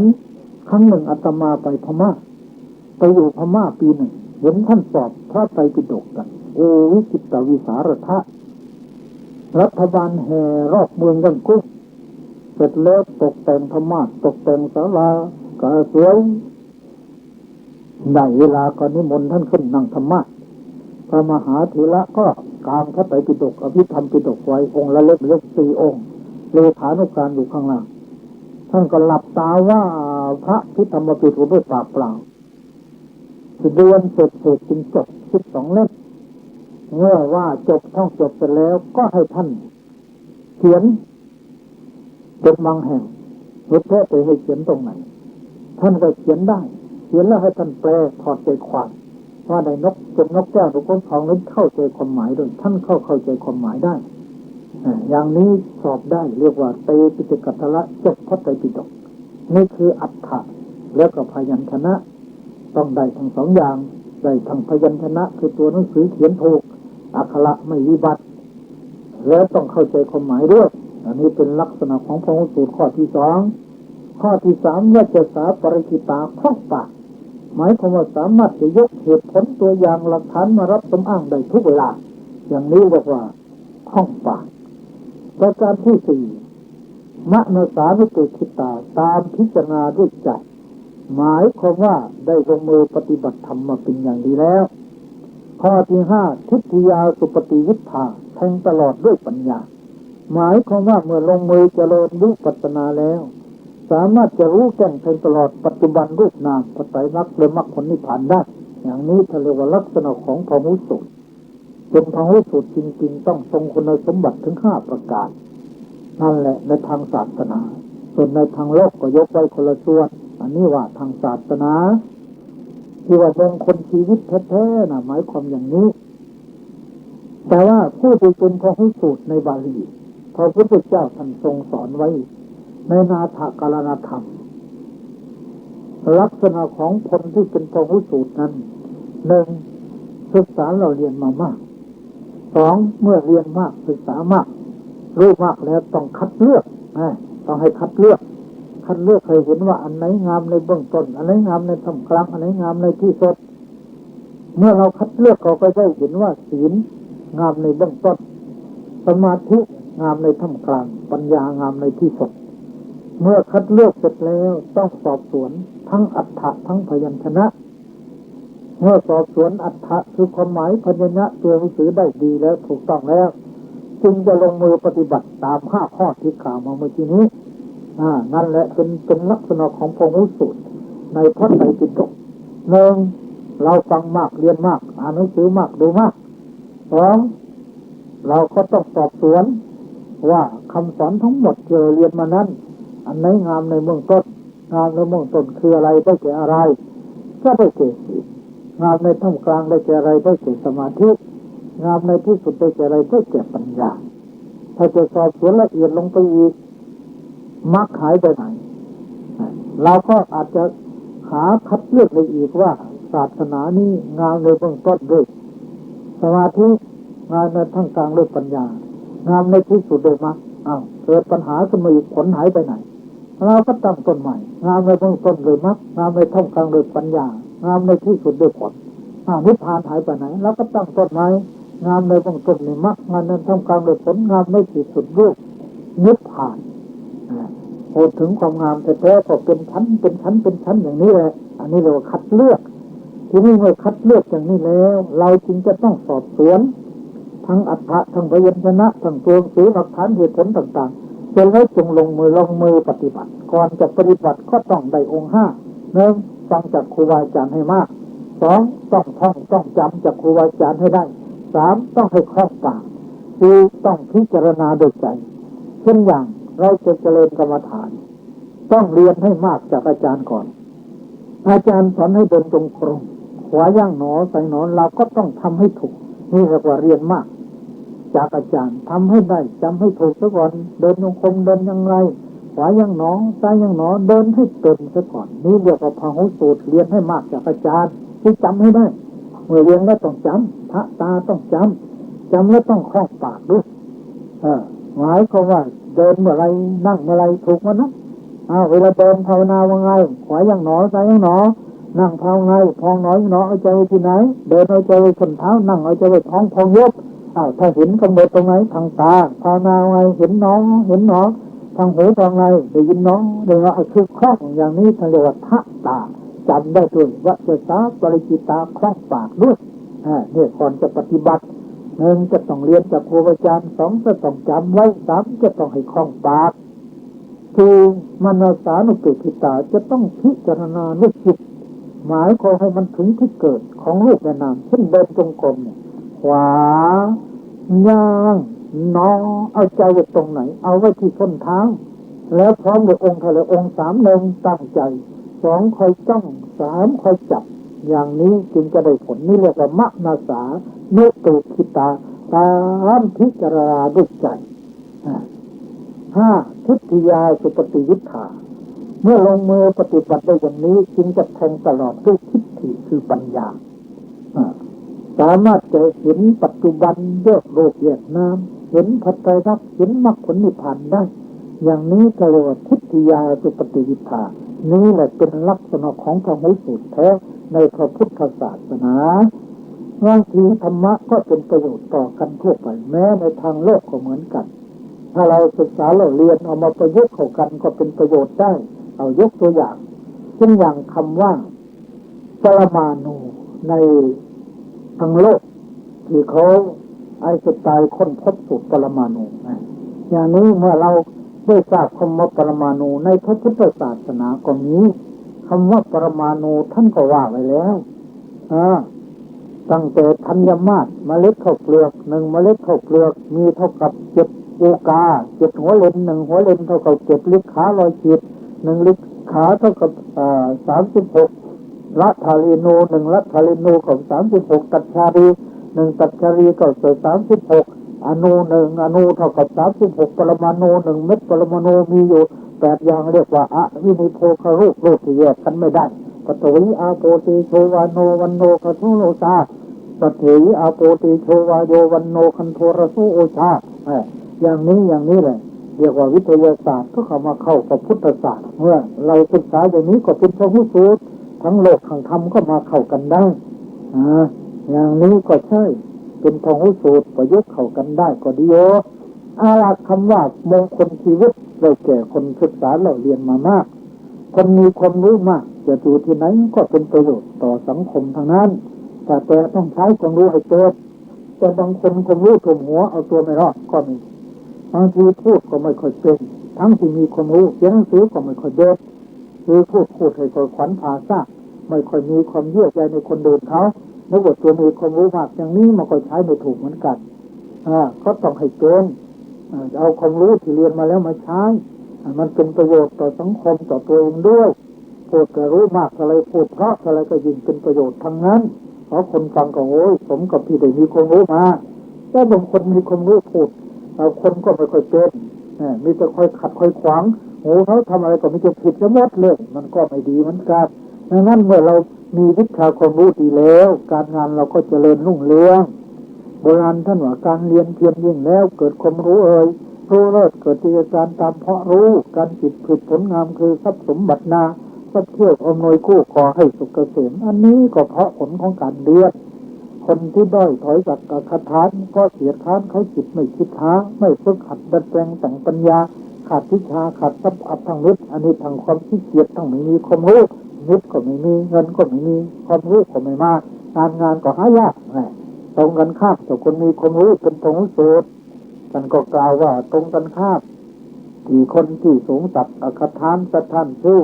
เพราะเหตุถือความขยันมั่นในจิตรู้จักทางสร้างตนแล้วค้นคิดจูงโวยทรัพย์มิตรคิดทาสง่าพร้อมถ้ามีความรู้แล้วยึดก็มาเงินก็มางานก็ตามมางานก็หาง่ายเพราะความรู้เรามี เพราะฉะนั้นพระวิสุทธิ์จริงสำคัญอยู่ทั้งทางโลกและทางธรรมคนมีความรู้ดีในทางโลกทำการทำงานก็ดีสมมติก็เอาคนที่มีปริญญาไปไถนาเนี่ยเขาก็ทำได้ดีกว่าคนที่ไม่ได้ศึกษาเพราะมันเข้าใจวิธีแก้อย่างนี้ถ้าคนมีความรู้สูงเอาไปทำงานอะไรก็อาจจะทำได้ดีกว่าคนที่ไม่มีความรู้แต่ถ้าคนที่ไม่มีความรู้นั้นฝึกฝนอบรมมาประสบการณ์มามากก็อาจจะทำดีนั้นก็ถือว่ามีความรู้เป็นผู้ฉลาดเพราะปฏิบัติงานมาก็ได้นั่นก็ชื่อว่าเป็นพหุสูตรเหมือนกันเพราะเขาทำงานประสบการณ์มามากถึงความรู้น้อยแค่ประถมตรีแต่อาจจะเก่งกว่าผู้ใดมัธยมสูงก็ได้เพราะอะไรเพราะงานเขาเคยทำมาก็ชื่อว่าเป็นพหุสูตรเพราะปฏิบัติคือประสบการณ์มามากได้เยอะแต่ว่าส่วนมากถ้าคนมีความรู้แล้วมันใช้การงานได้ดีทุกอย่างทีนี้ประโยชน์ถ้าเราได้มีความรู้แล้วนะเป็นยังไงคือเป็นมงคลทำไมจึงเป็นมงคลเพราะว่านั่นจะต้องเป็นผู้มีความรู้ความแตกฉานถ้าในศาสนาก็แตกฉานในพระไตรปิฎกอัตถกถาฎีกานี่ก็เป็นมงคลแล้วเนี่ยลูกศิษย์ลูกหาต้องการตรงไหนจะเอาอะไรล่ะก็อาจารย์ก็สอนได้บอกได้เทศได้โยมต้องการจะฟังอะไรก็สอนได้เทศได้บอกได้นั่นนี่ก็เป็นมงคลแก่ตัวเองแล้วเป็นมงคลแก่ญาติโยมแล้วเป็นมงคลแก่พระศาสนาแล้วนี่ก็ชื่อว่าเป็นพหุสูตรเพราะแต่ฐานจึงเป็นมงคลแก่ตัวเองและคนอื่นและพระศาสนาสองความเป็นผู้มีความรู้แต่ฐานนั้นก็เป็นบุญเป็นกุศลเรียกว่าเป็นมหากุศลสาม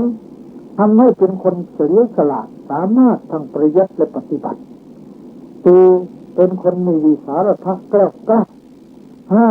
เป็นคนมีชาววัยไหวพริบดีเพราะมีหลักมีฐานที่ได้ศึกษาเรียนมาแล้วหกเป็นคนมีโวหารปฏิภาณเฉียบแหลมเฉลียวฉลาดแก้ปัญหาปัจจุบันปัญหาธรรมะได้ดีเจ็ดเป็นผู้ทรงสัตธรรมสามปริยัติปฏิบัติปฏิโลกแปดเป็นผู้ไม่ประมาทในชีวิตไม่เก้อไม่เขินในเมื่อถูกถามไม่เก้อไม่เขินในเมื่อจะสอนคนเดินไม่เก้อไม่เขินที่จะนำศาสนาให้เดินถูกต้องตามทำนองของธรรมเก้าเป็นผู้ได้ดื่มรสพระสัทธรรมทั้งปริยัติปฏิบัติปฏิโลกสิบเป็นผู้ได้สมบัติสามประการมนุษย์สมบัติสวรรค์สมบัตินิพพานสมบัติสามารถจะเป็นปัจจัยได้สิบเอ็ดเป็นผู้สามารถทำลายโลภะโทสะโมหะให้เบาบางลงหรืออาจจะละได้โดยเด็ดขาดก็ได้สุดแต่ปัญญาของตน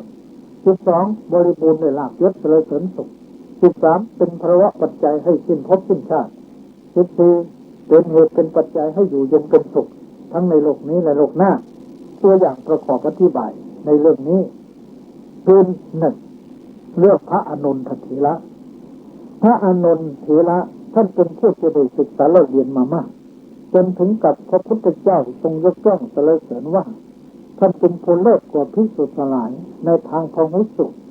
เมื่อมีผู้ประสงค์จะบูชาพระธรรมพระพุทธองค์ก็ทรงรับสั่งให้ไปบูชาพระอานนท์เพราะท่านเป็นผู้ทรงไว้ซึ่งพระวินัยพระสูตรพระอภิธรรมเป็นคลังแห่งพระสัทธรรมผลสุดท้ายเพราะความเป็นพหุสูตรท่านก็ได้สำเร็จเป็นพระอรหันต์นี่ก็เป็นมงคลแล้วสองเรื่องพระนางเขมาภิกษุณีพระนางเขมาภิกษุณีเป็นนางภิกษุณีที่มีความรู้แตกฉานทั้งภาคปริยัติและภาคปฏิบัติรู้ทางไปอบายทางไปมนุษย์ทางไปสวรรค์ทางไปพรหมทางไปนิพพานมีความชำนาญในการปฏิบัติจนถึงพระพุทธองค์ได้ทรงยกย่องสรรเสริญไว้ว่าเป็นนางภิกษุณีผู้มีปัญญาลึกซึ้งฉลาดในทาง5 สายหรือในทาง7 สายฉลาดในวิปัสสนาภูมิ6คือขันธ์ธาตุอาจนะอินทรีย์อริยสัจปฏิจจสมบัติเป็นอย่างดียิ่งทั้งสองเรื่องนี้ที่ให้เห็นได้เป็นอย่างดียิ่งว่าความเป็นพหุสูตรหรือเป็นมงคลนั้นสูงสุดเพราะเป็นเหตุนำมาซึ่งประโยชน์พบนี้ประโยชน์พบหน้าและประโยชน์อย่างยิ่งคือถึงพระนิพพานได้นี่ถ้าว่าในทางโลกอาตมาเคยมีลูกศิษย์2 คนมาอยู่ด้วยเป็นสมณเณรองค์หนึ่งก็ไม่ได้เรียนเขาเรียนทางโลกก็ไม่เรียนเขาเรียนทางธรรมก็ไปไม่ค่อยได้สูงแต่เณรน้อยองค์หนึ่งขยันเขาตั้งใจจะศึก ทั้งสองคนนั่นแหละอีกคนหนึ่งความรู้ก็ไม่มากเพราะเรียนมาน้อยศึกไปได้เงินเดือนก็น้อยๆไม่ได้มากเมื่อแรกก็450 บาทเท่านั้นเพราะความรู้ไม่มากนี่ไอ้อีกคนหนึ่งมันฉลาดมันเรียนมากเป็นเนนน้อยพอทำวัดไหว้พระสมณเสร็จตอนเย็นปิดประตูหน้าต่างกุดห้องแล้วก็ไปเรียนทางโลกที่จริงห้ามไม่ไปเรียนแต่มันแอบไปเรียนมันฉลาดเยอะพอไปเรียนปีแรกเรียนเกียรติวิชาม.1 ม.2 ม.3 ปีแรกมันได้มัธยม3ปี2ได้มัธยม6ปี3ได้มัธยม8มันก็ศึกไปเข้าธรรมศาสตร์เรียนกฎหมายได้จบปริญญาแล้วก็ไปต่อปริญญาโทเงินเดือนก็ได้มากออกมาทำงานครั้งแรกได้6,000 กว่าเนี่ยต่อมาก็เพิ่มขึ้นผู้หญิงก็ชอบเพราะความรู้ก็ดีโลกสวยรวยทรัพย์นักปิชามารยาทความประพฤติก็เรียบร้อยได้ภรรยาก็ดีมันก็สบายเนี่ยเพราะความรู้ในทางโลกเพราะความรู้สุดดังนั้นมงคลชีวิตข้อที่5ก็คือการศึกษาทำคนให้เป็นคนการศึกษาทำคนให้ดีกว่าคนการศึกษาทำคนให้เด่นกว่าคนการศึกษาทำคนให้เลิศกว่าคนการศึกษาทำให้ประเสริฐกว่าคนการศึกษาทำคนให้สูงกว่าคนแต่การศึกษานั้นต้องทิ้งการปฏิบัติไม่ได้ศึกษามีแต่ความรู้อย่างเดียวแต่ความประพฤติไม่ดีก็ไม่ได้บางคนเรียนมาเยอะเรียนมาดีรู้มาดีทางโลกก็ดีแต่ว่าความประพฤติไม่ดีดื่มเหล้าเมาสุราไปบ้านทะเลาะกับลูกกับเมียเลิกทะเลาะกับหมู่กับเพื่อนเลิกอย่างนี้เรียกว่าความประพฤติไม่ดีการศึกษาดีความรู้ดีประพฤติดีด้วยพระพุทธเจ้าแสดงไว้ว่าไอ้คนเราเนี่ยเลือกเกิดไม่ได้มีนะชัจโจปิเจโหติอุทธตาทิติวานรกให้คนเราจะเกิดในบ้านนอกขอกนาบ้านป่าข้าดอนที่นี่เราเลือกไม่ได้แต่ขั้นเกิดมาแล้วนะถ้าเราจะดีได้ต้องอาศัยคุณธรรม4 ข้อ1อุทธตาขยันขอให้ขยันเถอะอยู่ในภพใดภูมิใดอยู่ในประเทศใดชาติใดก็ตามคนขยันนี่เอาตัวรอดได้ทั้งนั้นหาเงินก็ได้อุทธตาวินเตนะนังคนขยันก็หาเงินได้เราอยู่ในทุกขมัจจุตุคนพ้นทุกข์ได้ก็เพราะเพียรเพราะความเพียรก็ขยันวายเมเทวะปริโสยาวะอัตตสมิปทาเกิดมาเป็นคนจะต้องภาคเพียรจนกว่าประโยชน์ของเราจะสำเร็จได้เพราะฉะนั้นขยันนี่สำคัญมากพระองค์จึงเชื่อว่าอุทธัตตาให้มีความขยันลุกขึ้นทำการงานตามหน้าที่ข้อที่2ทิฏฐิมามีความเพียรทำต้องไม่หยุดไม่ยอมทำเรื่อยๆอย่าไปทำหยุดทำหยุดขี้เกียจก็นอนซะไม่ได้ต้องบังคับตัวเองเช่นไปโรงเรียนต้องไปทุกวันทำงานต้องทำทุกวันเว้นเฉพาะวันที่เขาหยุดให้หรือเว้นที่เรา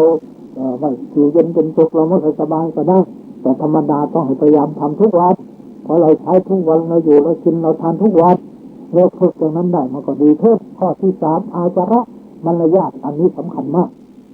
เมื่อเรามีความเพียรดีแล้วก็มีการงานดีมีความขยันดีแล้วเราต้องรู้จักความประพฤติปฏิบัติเรียกว่าอาจาระคือมารยาทน้ำใจดีเราก็สามารถจะมั่งคั่งสมบูรณ์ได้ข้อสุดท้ายศีลสัมปันโนต้องเป็นคนทรงศีลทรงธรรมอย่าให้ผิดศีลผิดธรรมของพระพุทธเจ้าของพระศาสนาอย่างน้อยที่สุดศีล5เป็นธรรมะประจำมนุษย์เรียกว่ามนุษยธรรมเรียกว่าอริยธรรมธรรมะที่ทำคนให้ห่างไปจากข้าศึกพระอริยทุกรูปท่านจะไม่ละไม่เว้นเลยที่ท่านเป็นคฤหัสถ์ศีล5ของท่านต้องมั่นเป็นนิจเสมอเรียกว่าอริยธรรมธรรมะอันประเสริฐธรรมะที่ทำคนให้ห่างไกลจากข้าศึกหรือธรรมะที่พระอริยเจ้าท่านชอบใจท่านใคร่เพราะฉะนั้นความประพฤติก็สำคัญพระพุทธเจ้าจึงตรัสไว้ว่าวิเศษอคีวสันธรรมังถ้าบุคคลมีคุณธรรมอย่างนี้สามารถจะก่อร่างสร้างตัวได้ให้เจริญรุ่งเรืองได้เหมือนกองไฟจะต้องลุกโชติช่วงชัชวาลในรัติการชั้นใดก็ชั้นนั้นดังนั้นการเป็นพระหูสูตรศึกษาเราเรียนมามากแล้วนำความรู้อันนั้นมาประกอบอาชีพการงาน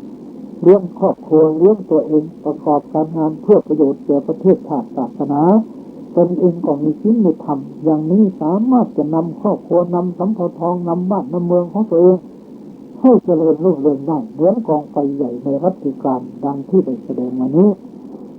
อันนี้เรียกว่ามงคลชีวิตของคนเราท่านทั้งหลายเป็นมงคลชีวิตที่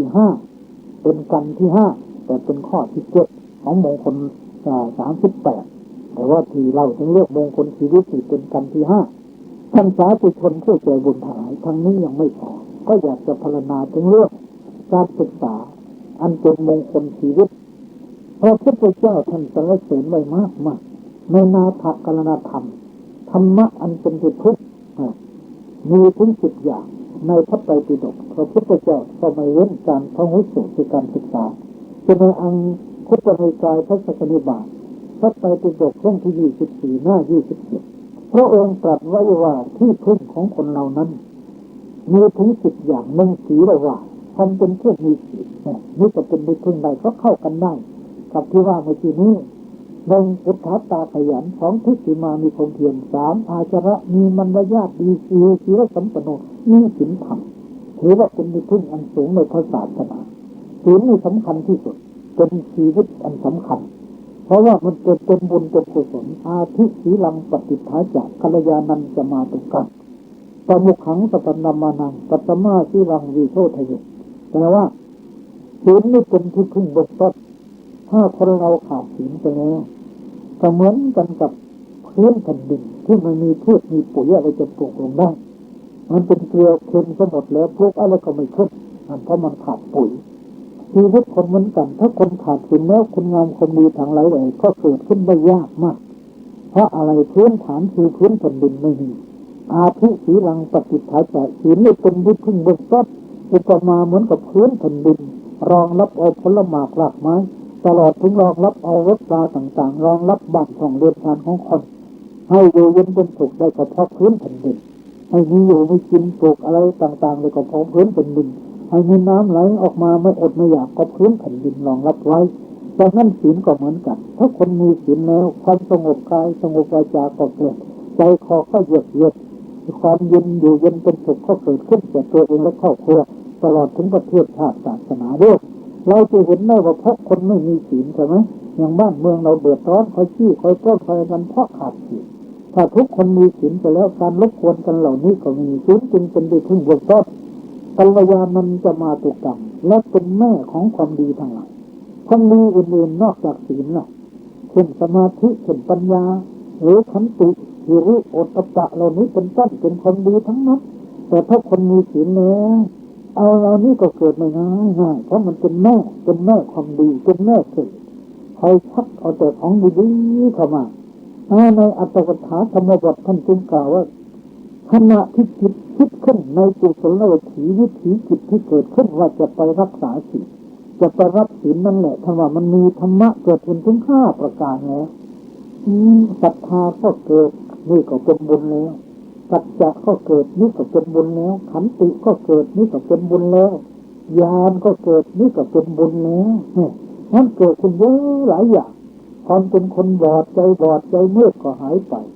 ความเป็นคนมีดวงตาปัญญาก็เกิดขึ้นความเป็นคนมีญาณก็เกิดขึ้นความเป็นคนเย็นใจก็เกิดขึ้นเพราะใจของคนนั้นเป็นบุญเป็นกุศลเพียงคิดในใจบุญทั้งหลายก็ไหลเข้ามาหลั่งเข้ามาได้ทั้งอัตถกถาทั้งพระไตรปิฎกก็มีรับรองยืนยันว่าเกิดบุญเกิดกุศลได้นอกจากนี้ในอัตถกถาธรรมบทท่านยังกล่าวว่าคนที่ตั้งใจจะไปรับศีลจะไปฟังเทศน์ฟังธรรมะเนี่ย991ที่ลงจากบันไดบ้านหรือ9จากรถจากราที่จะไปวัดไปบำเพ็ญบุญกุศลมีบุญเกิดถึง56อย่างอะไรบ้างอาตมาเข้าใจว่าบุญ56นั้นก็คือมหากุศล8มหากุศล8บุญกิริยาวัตถุ10บุญกิริยาวัตถุ10นั้นในขณะที่ตั้งใจจะไปอาจจะไม่ครบเพราะพระเทศน์ในนี้เราไม่ได้ฟังเทศน์ก็อาจจะขาดไปบ้างก็คงเหลือ7 ข้อในขณะที่เราตั้งใจจะไปนี้เพราะยังไม่ได้ไปถึงวัดเนี่ยบุญกิริยาวัตถุ7มหากุศล8คูณเงินเข้า7ก็เป็น56อ่านว่าได้บุญทั้ง56อย่าง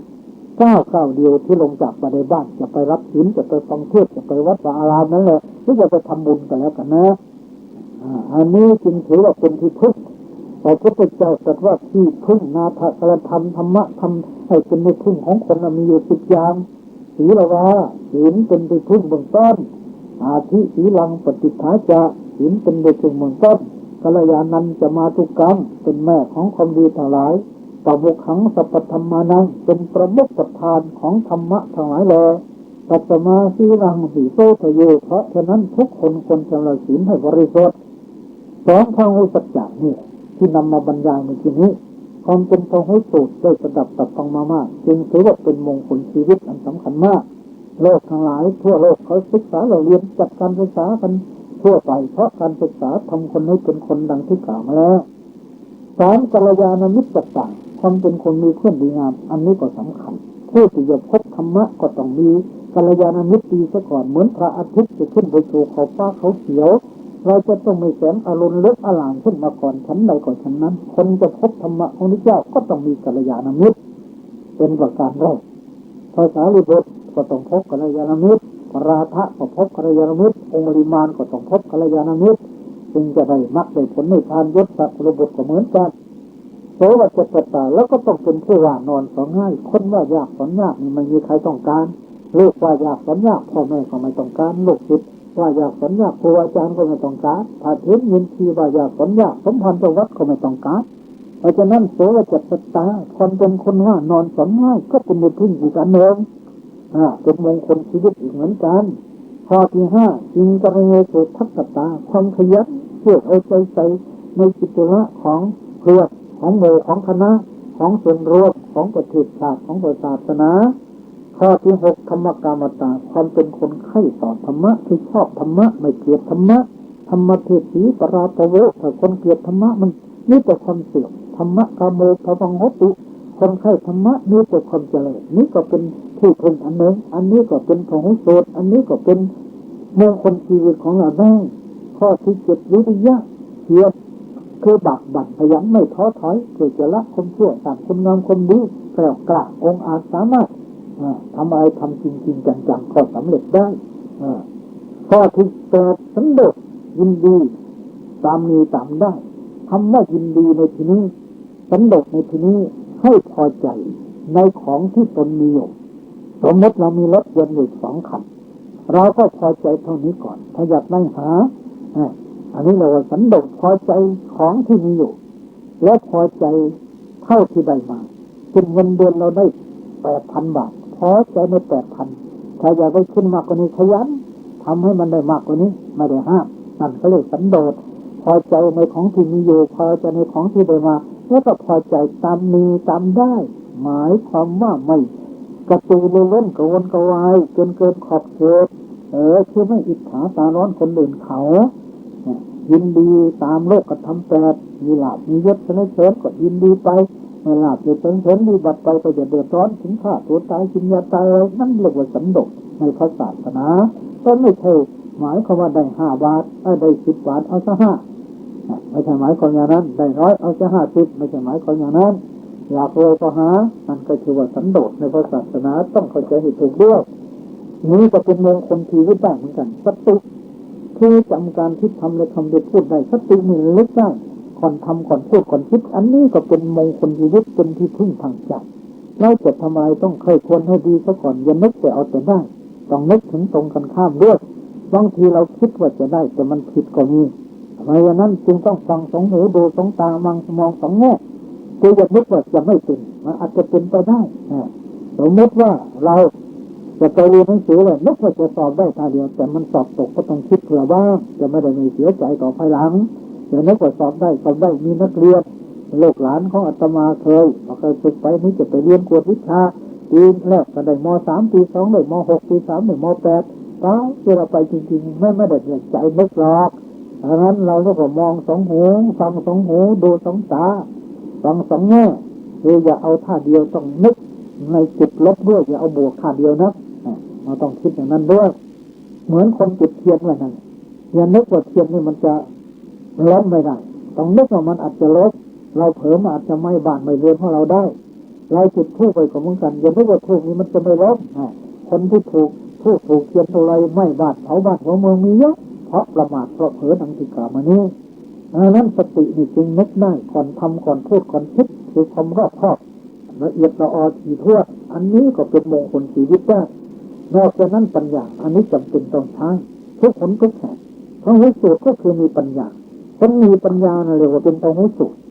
คนจะเป็นผู้สูงก็ต้องศึกษาเราเรียนเมื่อเป็นคนนั้นพระพุทธเจ้าจึงถือว่าเป็นมงคลแห่งชีวิตมงคลชีวิตกันที่5ก็สมควรแก่การเวลาแล้วขอยุติไว้แต่เพียงเท่านี้ท่านสาธุชนผู้ใจบุญทั้งหลายอาตมาภาพได้แสดงพระธรรมเทศนาในเรื่องมงคลชีวิตก็กันที่5ว่าถึงพหุสูตรการศึกษาเราเรียนนอกจากนั้นปัจจุบันกะศิวะอันพลน้อยการศึกษาจึงชื่อว่าเป็นหัวใจอันสำคัญพระพุทธเจ้าสรรเสริญมากอติโรจติปัญญายะสัมมาสัมพุทธสาวโคสาวกขององค์ต้องลงเรืองด้วยปัญญาคนจะมีปัญญาก็ต้องศึกษาคนไม่ศึกษาปัญญาก็ไม่เกิดดังนั้นการศึกษาจึงทำให้คนเกิดความรู้เกิดปัญญานั้นมี3ขั้นสุตตมยปัญญาเกิดจากการฟังการจำก็ดีโยจินตามยปัญญาเกิดจากการคิดทำเครื่องขยายเสียงคิดทำรถยนต์รถไฟคิดทำนาฬิกาคิดทำปากกาคิดทำแว่นตาคิดทำพัดลมคิดทำห้องแอร์เหล่านี้เป็นต้นเป็นการสำเร็จไม่ได้จากการศึกษาทั้งนั้นนอกจากนั้นการศึกษาขั้นสูงคือศึกษาในทางศาสนา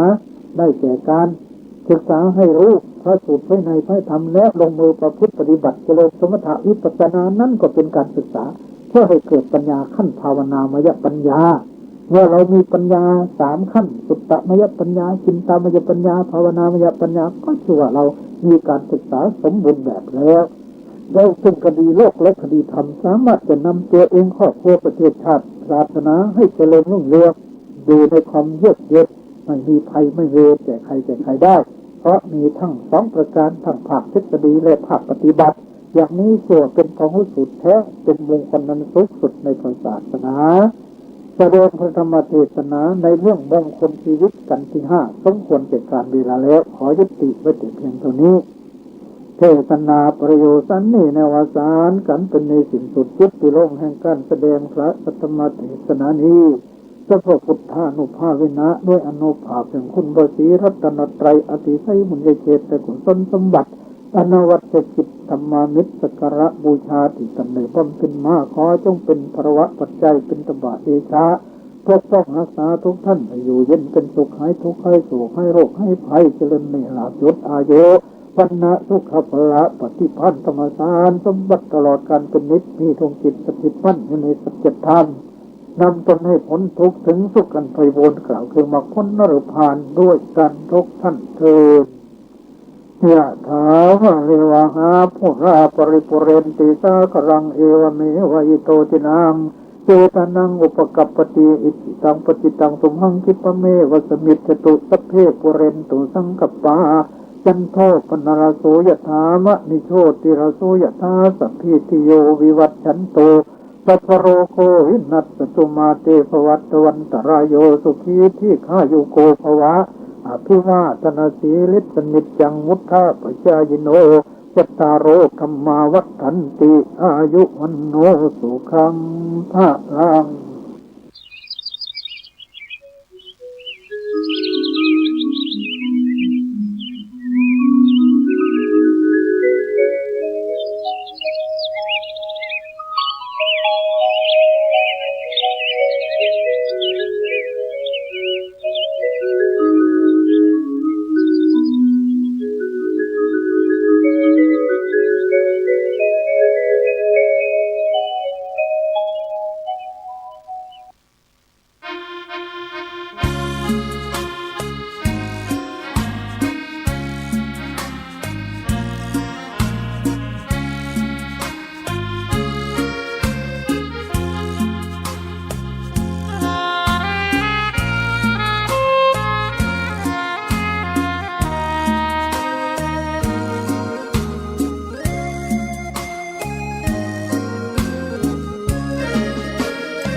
ถูกถ้อยคำเข้าถึงจิตใจฟังรายการวิทยุเสียงใสส่งถึงใจไปสู่ปลายนาสารธรรมน้อมนำมองพระศาสดาบอกผู้คนทั่วลาหันมาเข้าวัดฟังธรรมคลื่นเสียงนี้เป็นคลื่นธรรมะ จากใจส่งถึงบ้านไกลบ้านไกลฟังได้สุขใจล้ำยามดึกดื่นค่อนคืนมีงานต้องทำเป็นคลื่นสารธรรมเน้นย้ำธรรมะเพื่อนใจเสียงคลื่นธรรมบอกหลักธรรมให้คลายความเหงาฟังเสียงธรรมะเบาเบาบอกเล่าถึงคนบ้านไกลสื่อธรรมะบอกลดละละวางด้วยใจสื่อไปถึงสวงในเข้าใจหลักธรรมหลักดีพลิ้วเพลงธรรมผูกสัมพันธ์จิตใจร่าเริงฟังสาระธรรมะบันเทิงรื่นเริงในชีวิตยามวันว่างเดินทางไปเยี่ยมสถานีนัดพบกันน้องพี่วันนี้วันดีวันเสาร์สวดมนต์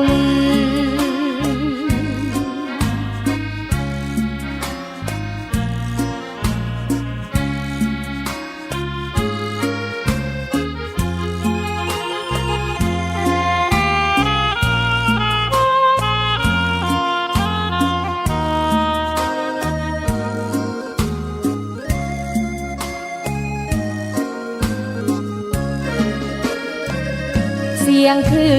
นธรรมบอกหลักธรรมให้คลายความเหงาฟังเสียงธรรมะเบาเบา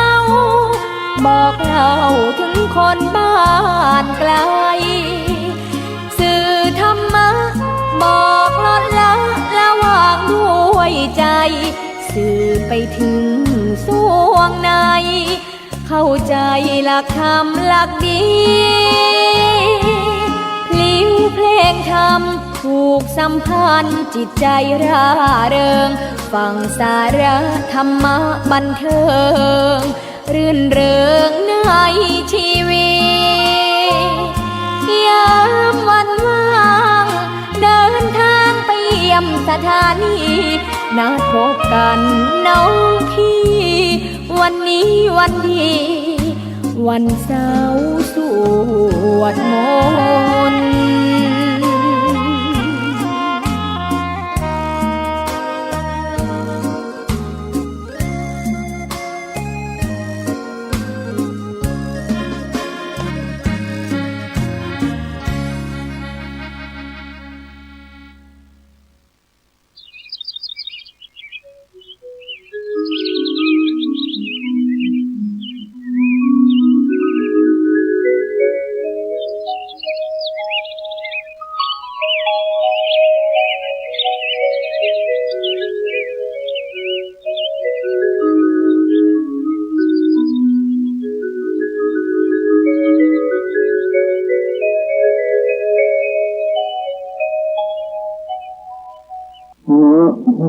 ตัสสะภะคะวะโตอะระหะโตสัมมาสัมพุทธัสสะนะโมตัสสะภะคะวะโตอะระหะโตสัมมาสัมพุทธัสสะนะโมตัสสะภะคะวะโตอะระหะโตสัมมาสัมพุทธัสสะสุภาษิตาจยาวาจาอุตมังขลมุตตมันสีณโอกาสแบบนี้อาตมภาพจะได้แสดงพระธรรมเทศนาในเรื่องมงคลภาสิทธิ์มงคลชีวิตมงคลภาสิทธิ์ติดด้วยที่ฝาอ่านวันราคาวาสนาจำเริญมงคลชีวิตติดไว้ที่ใจใจนั้นก็มีแต่ความสุขความสบายดังนั้นวันนี้จะได้เทศเรื่องมงคลชีวิตกันที่7สืบต่อไปมงคลชีวิตกันที่1 2 3 4 5 6เทศจบไปแล้ววันนี้คือเทศมงคลชีวิตกันที่7คำว่ามงคลแปลว่าความเจริญรุ่งเรือง โดยใจความก็ได้เกิดบุญสุกุศลนั่นเองท่านเรียกว่ามงคลมีความหมายหลายอย่างคำว่ามงคลในที่นี้แปลว่าถึงพร้อมอยู่ลักษณะแห่งบุญก็ได้ก็คือว่ามงคลในหลักบาลีท่านให้ความจำกัดหรือจำกัดความไว้ว่ามังคติทัญญันติมังคลังที่ว่ามงคลเพราะถึงเพิ่งทัญญะคำว่าทัญญะในที่นี้ท่านแจกกล่าวไปอีกว่าได้แก่ลักษณะแห่งบุญทัญญะลักษณะแห่งบุญในที่นี้ท่านก็มีความจำกัดลงไปอีก3อย่างหนึ่งศีลคือศีลสองบุญคือความสะอาดสามปัญญานี่ท่านเรียกว่าทัญญะแปลว่าลักษณะแห่งความดีลักษณะแห่งบุญลักษณะแห่งกุศลหมายถึงสิริหรือสิริได้แก่สิริโอคานมาสุโยหรือที่มุ่งขวัญเป็นที่มานอนแห่งโพธิสัตว์อันนี้ก็เป็นธรรมเป็นมงคลเหมือนกันคำว่าสิริได้แก่สีบาลีเป็นสิริภาษาไทยก็แข็ง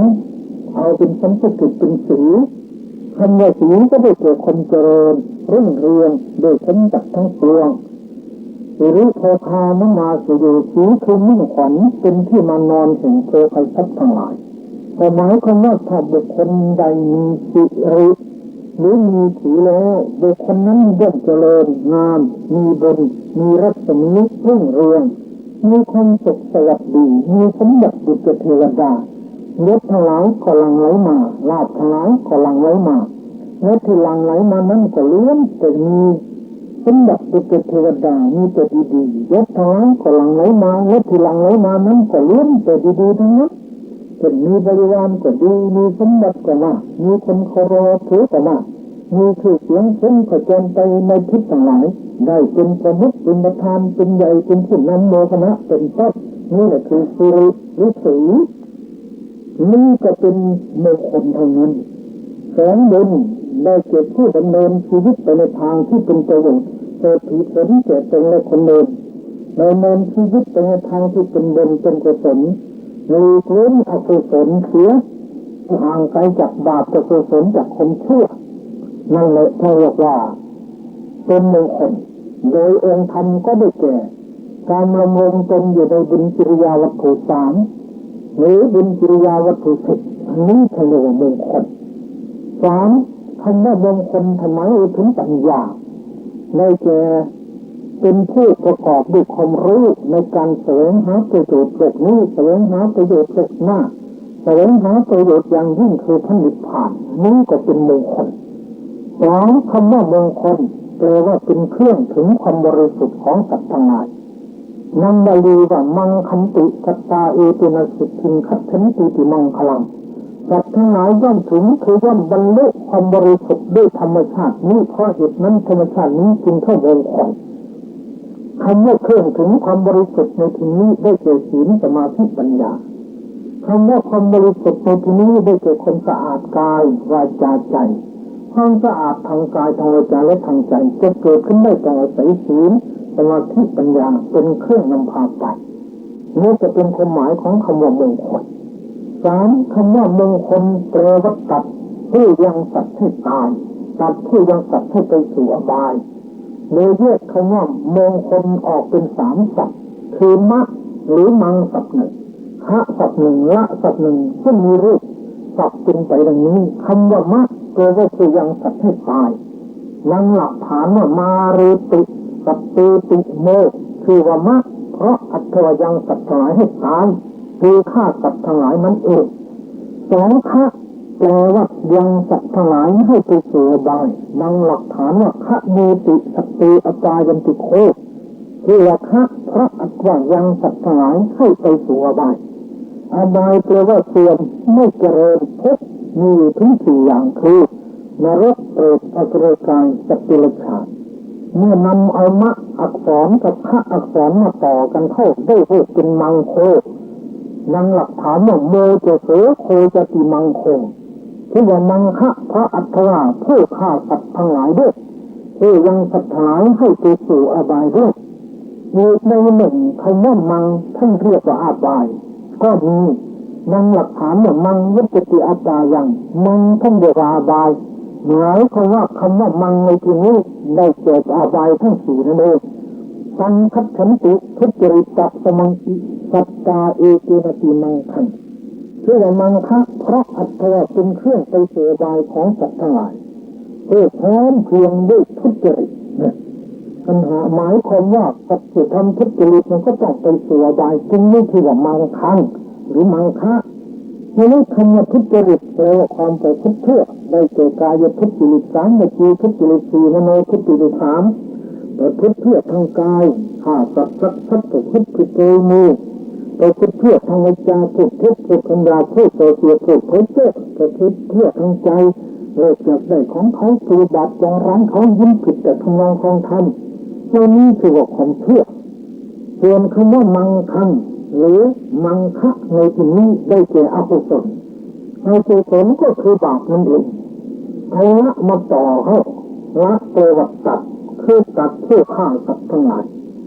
ตัดผู้ฆ่าสัตว์ก็คือกิเลสสมานตัดผู้ฆ่าสัตว์ทั้งหลายไปอบายก็คือตัดบาปตัดอกุศลคนโลภคนโกรธคนหลงทิ้งเอาละมาต่อให้ได้รูปปรับเป็นว่ามังคังตาตังลุนาติขิมติติมังคลังเชื่อมงคลเพราะอัตถวัตตัดคือฟันผู้ฆ่าสัตว์ทั้งหลายตัดฟันผู้ฆ่าสัตว์ทั้งหลายแต่อบายและตัดบาปตัดอกุศลนั้นมงคลจึงแปลว่าประกอบด้วยการเข้าถึงความงามยังแปลเลยถึงสี่อย่างนะถ้าเรามงคลเนี่ยเกิดจะไม่ดีมันมีความหมายไปถึงสี่อย่างแต่เลยเกิดความหยุดย่อเราฟังมงคลชีวิตเขาบอกมงคลไปถึงท้ายมือลักษณะแห่งเดิมก็หมายความว่ามีถึงมีบุญมีปัญญามากก็เป็นมงคลน้อยก็เป็นมงคลน้อยมีข้อหนึ่งสองมงคลแปลว่าเป็นเครื่องถึงความบริสุทธิ์ของสัตว์ทั้งหลายนี่ก็ใช่ก็ไม่เกิดศีลสมาธิปัญญาเป็นมงคลทั้งนั้นสามมงคลแปลว่าตัดผู้ยังสัตว์ให้ตายตัดผู้ยังสัตว์ให้ไปอบายก็หมายความว่าผู้ที่ยังสัตว์ให้ตายได้แก่บาปอกุศลต่างๆผู้ยังสัตว์ให้ไปอบายก็ไม่เกี่ยวบาปด้วยอกุศลทั้งนั้นเลยทีนี้คำว่ามงคลละตัวนั้นมาตัดเสียตัดบาปตัดอกุศลตัดสิ่งที่พาสัตว์ไปอบายตัดสิ่งที่มาฆ่าสัตว์ที่กำลังจะได้มรรคได้ผลนิพพานเกิดประมาณมาฆ่าเมื่อทำเอาละมาต่อก็ตัดออกไปแล้วก็เลยเป็นมงคลนี่มะแปลว่าฆ่าคะแปลว่าไปหมดแล้วนี่เอาละมาต่อเข้าก็เลยเรียกเป็นมงคลไปทีนะเป็นมังคังก็เป็นมงคลมงคลจึงแปลว่าประกอบด้วยการเข้าถึงความงามก็ได้เป็นข้อที่สี่ยังจัดว่าโสภะนะขมนะยุตตาตายะมังคโล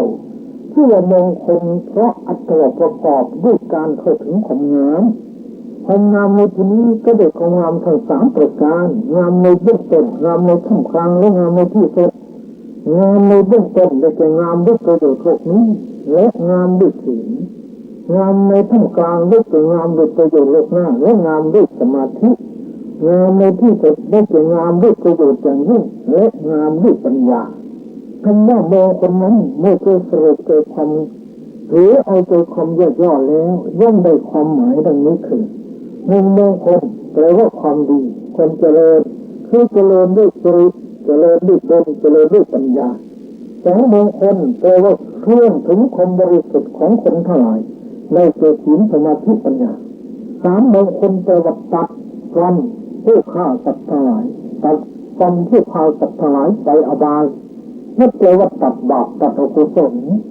สี่มงคลแปลว่างามและเกิดประกอบด้วยความงามสามประการคืองามในเบื้องต้นงามในท่ามกลางและงามในที่สุดคำว่ามงคลมีคำแปลและความหมายดังที่ได้บรรยายมาด้วยประการฉะนี้ที่นั่นเหตุที่เกิดขึ้นของมงคลนั้น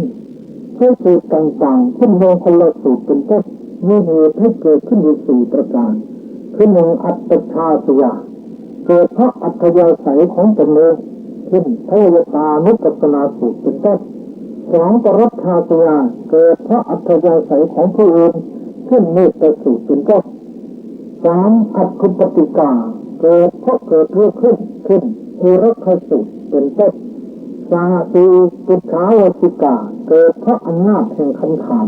ขึ้นวันนี้ก็เกิดปัญหา15 ข้อเป็นต้นเมืองพระสูตรนี้เกิดขึ้นเพราะอำนาจแห่งการทูลถามซึ่งมีเทวดาไปทูลถามพระพุทธองค์และคำถามมีอยู่ถึง5 ประการหนึ่งอธิษฐโทตนปุจฉาถามในสิ่งที่ยังไม่รู้สองทิฏฐสังสันตนปุจฉาถามเพื่อหารู้สามวิมติเถธนปุจฉาถามเพื่อแก้ข้อข้องใจสงสัยสี่อนุมติปุจฉาถามเพื่อสอบสวนห้ากเทตุกมยตาปุจฉาถามเองตอบเองเมื่อคนละสูตรนี้อยู่ในคำถามข้อที่3คือถามเพื่อแก้ข้อข้องใจสงสัยในจะถามเพื่อตัดความสงสัยมันเองนี่ประวัติเดิมของเหตุเกิดในคนประชาชนในชมพูทวีปได้ประชุมกันฟังนิทานในสถานที่ต่างๆเช่นประตูเมืองศาลาว่าราชการและที่ประชุมเป็นต้นจ้างผู้ที่รู้นิทานมาเล่าให้ฟังเป็นเหล่านิทานของคนนอกพุทธศาสนามีพราหมณ์เดรัจฉีนิคนเป็นต้นเรื่องหนึ่งเล่ากันนานถึง4 เดือนจึงจะจบก่อนเช่นเรื่องนางสีดามาเป็นต้นเรื่องนี้มีในรามายณนะคัมภีร์พวกปุราณะในศาสนาพราหมณ์วันหนึ่งเรื่องมงคลได้เกิดขึ้นในที่ประชุมนั้นว่าอะไรนะเป็นมงคลรูปที่เห็นแล้วหรือเป็นมงคลหรือว่าเสียงที่ฟังแล้วเป็นมงคลหรือว่าอารมณ์ที่ทราบแล้วเป็นมงคลใครรู้จักมงคลกันนั้นปัญหาเหล่านี้แหละเกิดขึ้นซะก่อนเห็นมงคล3ก็เกิดขึ้นคือ1ทิฏฐมงคล2สุตตมงคล3มุตตมงคลพอมีเรื่องเกิดขึ้นมีผู้ถามมาก็เกิดมงคลกันแล้วทิฏฐมงคลนั้นมีชายคนหนึ่งเขาชื่อว่าสุตตมังคลิกะขึ้นมาว่าข้าพเจ้ารู้จักมงคลรูปที่เห็นแล้วเป็นมงคลในโลกเช่นคนบางคนลุกขึ้นแต่เช้าเห็นนกแอ่นลมบ้างมาตื่นอ่อนบ้างยิ้มมีคันบ้างเด็กน้อยจะกระดับกระดาแล้วบ้างหม้อน้ำมันเป็นบ้างตาตะเพียนสดบ้างน้าอาชนัยบ้างรถเพียนหรือม้าอาชนัยบ้างโคอุสุภะบ้างแม่โคบ้างโคแดงบ้างนี่แหละเรียกว่ารูปที่เห็นแล้วเป็นมงคลเป็นจำมงคลชายผู้หนึ่งชื่อว่าทิฏฐมังคลิกะ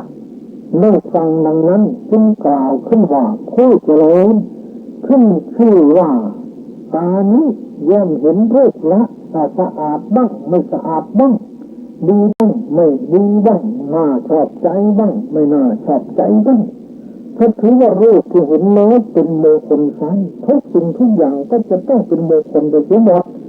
เพราะฉะนั้นจึงขอคัดค้านว่ารูปที่เห็นแล้วไม่เป็นมงคลเสียงที่ฟังแล้วต่างหากเป็นมงคลเช่นคนบางคนในโลกนี้ลุกขึ้นแต่เช้าตรู่ได้ยินเสียงเล็กเจริญบ้างกำลังเป็นแล้วบ้างชาขาวบ้างใจดีบ้างสิริบ้างเจริญสีบ้างวันนี้เจริญบ้างวันนี้เลิกดีบ้างยามดีวันดีมงคลดีบ้างนี้ได้ยินเสียงอย่างใดอย่างหนึ่งนี่แหละเรียกว่าเสียงที่ฟังแล้วเป็นมงคลมุตตมงคลชายผู้หนึ่งชื่อว่ามุตตมังคลิกะเมื่อได้ฟังดังนั้นจึงกล่าวคัดค้านขึ้นว่าผู้เจริญขึ้นชื่อว่าเหวย่อมได้ยินเสียงดีบ้างไม่ดีบ้างไม่น่าขอบใจบ้างถ้าหากว่าเสียงที่เหวได้ฟังแล้วเป็นมงคลไซก็จะพึงเป็นมงคลไปทั้งหมดทุกอย่างเพราะฉะนั้นจึงขอคัดค้านว่าเสียงที่ฟังแล้วไม่เป็นมงคลอารมณ์ที่ทราบแล้วต่างหากเป็นมงคลเป็นรสโผฏฐัพพะชื่อว่าอารมณ์ที่ทราบแล้วเช่นคนบางคนในโลกนี้ลุกขึ้นไปเช้าตรู่ดมกลิ่นดอกไม้มีดอกประทุมเป็นต้นหรือเคี้ยวไม้ชำระฟันอันขาว หรือจับต้องปฐพีจับต้องข้าวกล้าอันเขียวสดโคไมสดเต่าเกวียนบรรทุกงาดอกไม้หรือลูกไล้ด้วยดินสอพองโดยถูกต้องตามวิถีหรือนุ่งผ้าขาวผูกผ้าขาวดมกลิ่นลิ้มรสถูกต้องโภชภะอย่างใดอย่างหนึ่งนี่แหละเรียกว่าอารมณ์ที่ทราบและเป็นมงคลก็เถียงกันเรื่องมงคลไม่ตกลงกันได้ชายทั้งสามนั้นพร้อมทั้งผู้ฟังต่างก็ไม่สามารถจะตัดสินได้ว่าอะไรเป็นมงคลกันแน่จึงแตกแยกกันเป็นสามก๊กสามพวกตามความคิดเห็นของบุคคลทั้งสามนั้นเรื่องนี้ได้แพร่สะพัดไปจนทั่วชมพูทวีปที่นั่นเรื่องมงคลแพร่สะพัดไปจนถึงอากานิทพรหมคือพวกมนุษย์ในชมพูทวีปพากันคิดก่อนว่าอะไรน้องเป็นมงคลพวกเทวดาผู้รักษามนุษย์เหล่านั้นฟังคำนั้นจากมนุษย์แล้วก็พากันคิดว่าอะไรน้องเป็นมงคลพวกพรหมเทวดาหรือเทวดาประจำพื้นดินมิตรของพวกเทวดาผู้รักษามนุษย์ก็พากันคิดว่าอะไรน้องเป็นมงคลพวกอากาศเทวดาคือเทวดาประจำอากาศมิตรของพรหมเทวดาก็พากันคิดว่าอะไรน้องเป็นมงคลพวกเทวดาชั้นดาวดึกชั้นยามาชั้นดุสิตชั้นนิมมานรดีชั้นปะระนิมิตวสวัสดีก็พากันคิดว่าอะไรน้องเป็นมงคลพวกพรหมจารุสัทธาพรหมโลหิตมหาพรหมปริตาภาพรหมอัปมานาพรหมอาภัตราพรหมปริตาสุภาพรหมอัตนาสุภาพรหมสุภกินาหาพรหมเวหัพราพรหมเว้นอสัญญสัตตพรหมพรหมชั้นสุทธาวาสห้าคืออวิหาอัตตาสุทัสสาสุทธิอกนิทะต่างก็พากันคิดว่าอะไรน้องเป็นมงคลรวมความว่าพวกมนุษย์เทวดา6 ชั้นพรหม15 ชั้นเมื่อฟังคำนั้นจากมิตรของตนก็พากันคิดมงคลเป็นพวกการคิดมงคลได้เกิดขึ้นแล้วในที่ทุกสถานเป็นไปทั้งหมื่นจักรวาลด้วยประการดังบรรยายมาชนิดปัญหาเรื่องมงคลนี้ตั้งอยู่นานถึง12 ปีจึงแก้ได้การคิดมงคลซึ่งเกิดขึ้นแล้วนั้นยังไม่ได้ตัดสินเด็ดขาดว่านี้เป็นมงคลได้ตั้งอยู่นานถึง12 ปีในคราวนั้นมนุษย์และเทวดาทั้งสิ้นเว้นพวกอริยสาวกเสียแต่กันเป็น3 จำพวกโดยอำนาจแห่งทิฏฐมงคลบ้างสุตตมงคลและมุตตมงคลบ้างแม้เพียงคนเดียวก็ไม่มีใครตัดสินตามคนเป็นจริงได้ว่านี้เท่านั้นเป็นมงคลต่อมาพวกเทวดาชั้นสุภาวะรู้จิตของพวกมนุษย์จึงเชื่อบอกไปในถิ่นมนุษย์ว่าต่อจากนี้ไป12 ปีพระสัมมาสัมพุทธเจ้าจะตรัสมงคลคันล่วงไป12 ปีพวกเทวดาชั้นดาวดึงมาประชุมพร้อมกันแล้วเข้าไปเฝ้าท้าวสักกะผู้เป็นจอมเทวดาทูลว่าขอเดชะพระองค์ผู้นิรทุกข์ปัญหาปรารภถึงมงคลเกิดขึ้นแล้วพวกหนึ่งว่ารูปที่เห็นแล้วเป็นมงคลพวกหนึ่งว่าเสียงที่ฟังแล้วเป็นมงคลพวกหนึ่งว่าอารมณ์ที่ทราบแล้วเป็นมงคลดังนี้ในปัญหานั้นทั้งพวกข้าพเจ้าทั้งพวกอื่นก็ตกลงกันไม่ได้ขอประทานพระวโรกาสขอพระองค์โปรดพยากรณ์แก่พวกข้าพเจ้าตามความเป็นจริงเถิดท้าวสักกะตรัสถามว่าเรื่องมงคลนี้ทีแรกเกิดขึ้นที่ไหนได้รับตอบว่าเกิดขึ้นในมนุษย์โลกท้าวสักกะตรัสถามว่าพระผู้มีพระภาคเจ้าประทับอยู่ณที่ไหนได้รับตอบว่าประทับอยู่ในมนุษย์โลกท้าวสักกะตรัสว่าถ้ากระนั้นมาเถิดเราจะทูลถามมงคลปัญหานั้นกับพระผู้มีพระภาคเจ้าแล้วทรงบัญชาเทพบุตรองค์หนึ่งว่าท่านจงทูลถามพระผู้มีพระภาคเจ้าทรงพาหมู่เทวดามาสู่พระจิตวันมหาวิหารเทพบุตรนั้นถวายบังคมพระผู้มีพระภาคเจ้าแล้วยืนณที่ควรส่วนข้างหนึ่ง แล้วทูลถามมงคลปัญหาพระผู้มีพระภาคเจ้าเมื่อพระองค์ทรงวิปัสสนาปัญหานั้นจึงได้ตรัสมงคลสูตรนี้ว่าพระหุเทวามนุษย์สาจะมังคลานุษย์คือใจคนว่าอย่างนี้สมัยหนึ่งพระผู้มีพระภาคเจ้าประทับอยู่ณพระจิตวันมหาวิหารอารามของท่านอนาถบิณฑิกเศรษฐีใกล้กรุงสาวัตถีครั้งนั้นเทวดาองค์หนึ่งเมื่อราตรีสว่างแล้วมีวันณะงดงามยังพระจิตวันให้สว่างสวัยทั่วถึงแล้วเข้าไปเฝ้าพระผู้มีพระภาคเจ้าถึงที่ประทับถวายบังคมแล้วได้ยืนอยู่ณที่ส่วนข้างหนึ่งในทูลถามพระผู้มีพระภาคเจ้าว่าพระหุเทวามนุษย์สาจะมังคลานิอจินตยุงอากังคมนาโสทนังโทหิมังคลมุตตะเทวดาและมนุษย์เป็นจำนวนมากปรารถนาความสวัสดีในคิดมงคลทั้งหลายขอพระองค์ได้โปรดบอกมงคลอย่างสูงสุดเถิดสมเด็จพระผู้มีพระภาคเจ้าจึงได้ตรัสมงคล38ประการว่าอาชีวนาจะพาลนังปัญญิตานันเตชีวนาเอชจะเอชนียานังเอตัมมังสมุตตมังแปลว่าไม่คบคนพาลคบหาบัณฑิตที่เป็นบุญชิดตั้งจิตบูชาคือการอย่างนี้โมคนหนักหนาชาติเทวาจงใจใส่ใจดังนี้เป็นต้นถ้าโมคน38ประการนั้นก็คือไม่คบคนพาล2คบบัณฑิต3บูชาผู้ที่ควรบูชา4อยู่ในประเทศอันสมควร5ทำบุญไว้ในก่อน6ตั้งตนไม่ชอบ7เป็นทองให้สุด8มีศิลปะ9มีวินัยที่ศึกษาดีแล้ว10วาจาสุภาษิต11เลี้ยงดูมารดาบิดา12เลี้ยงดูบุตร13เลี้ยงดูภรรยา14ทำการงานไม่ค้าง15บำเพ็ญทาน16ประพฤติธรรม17สงเคราะห์ญาติ18ทำงานไม่มีโทษ19งดเว้นบาป20ไม่ดื่มน้ำเมา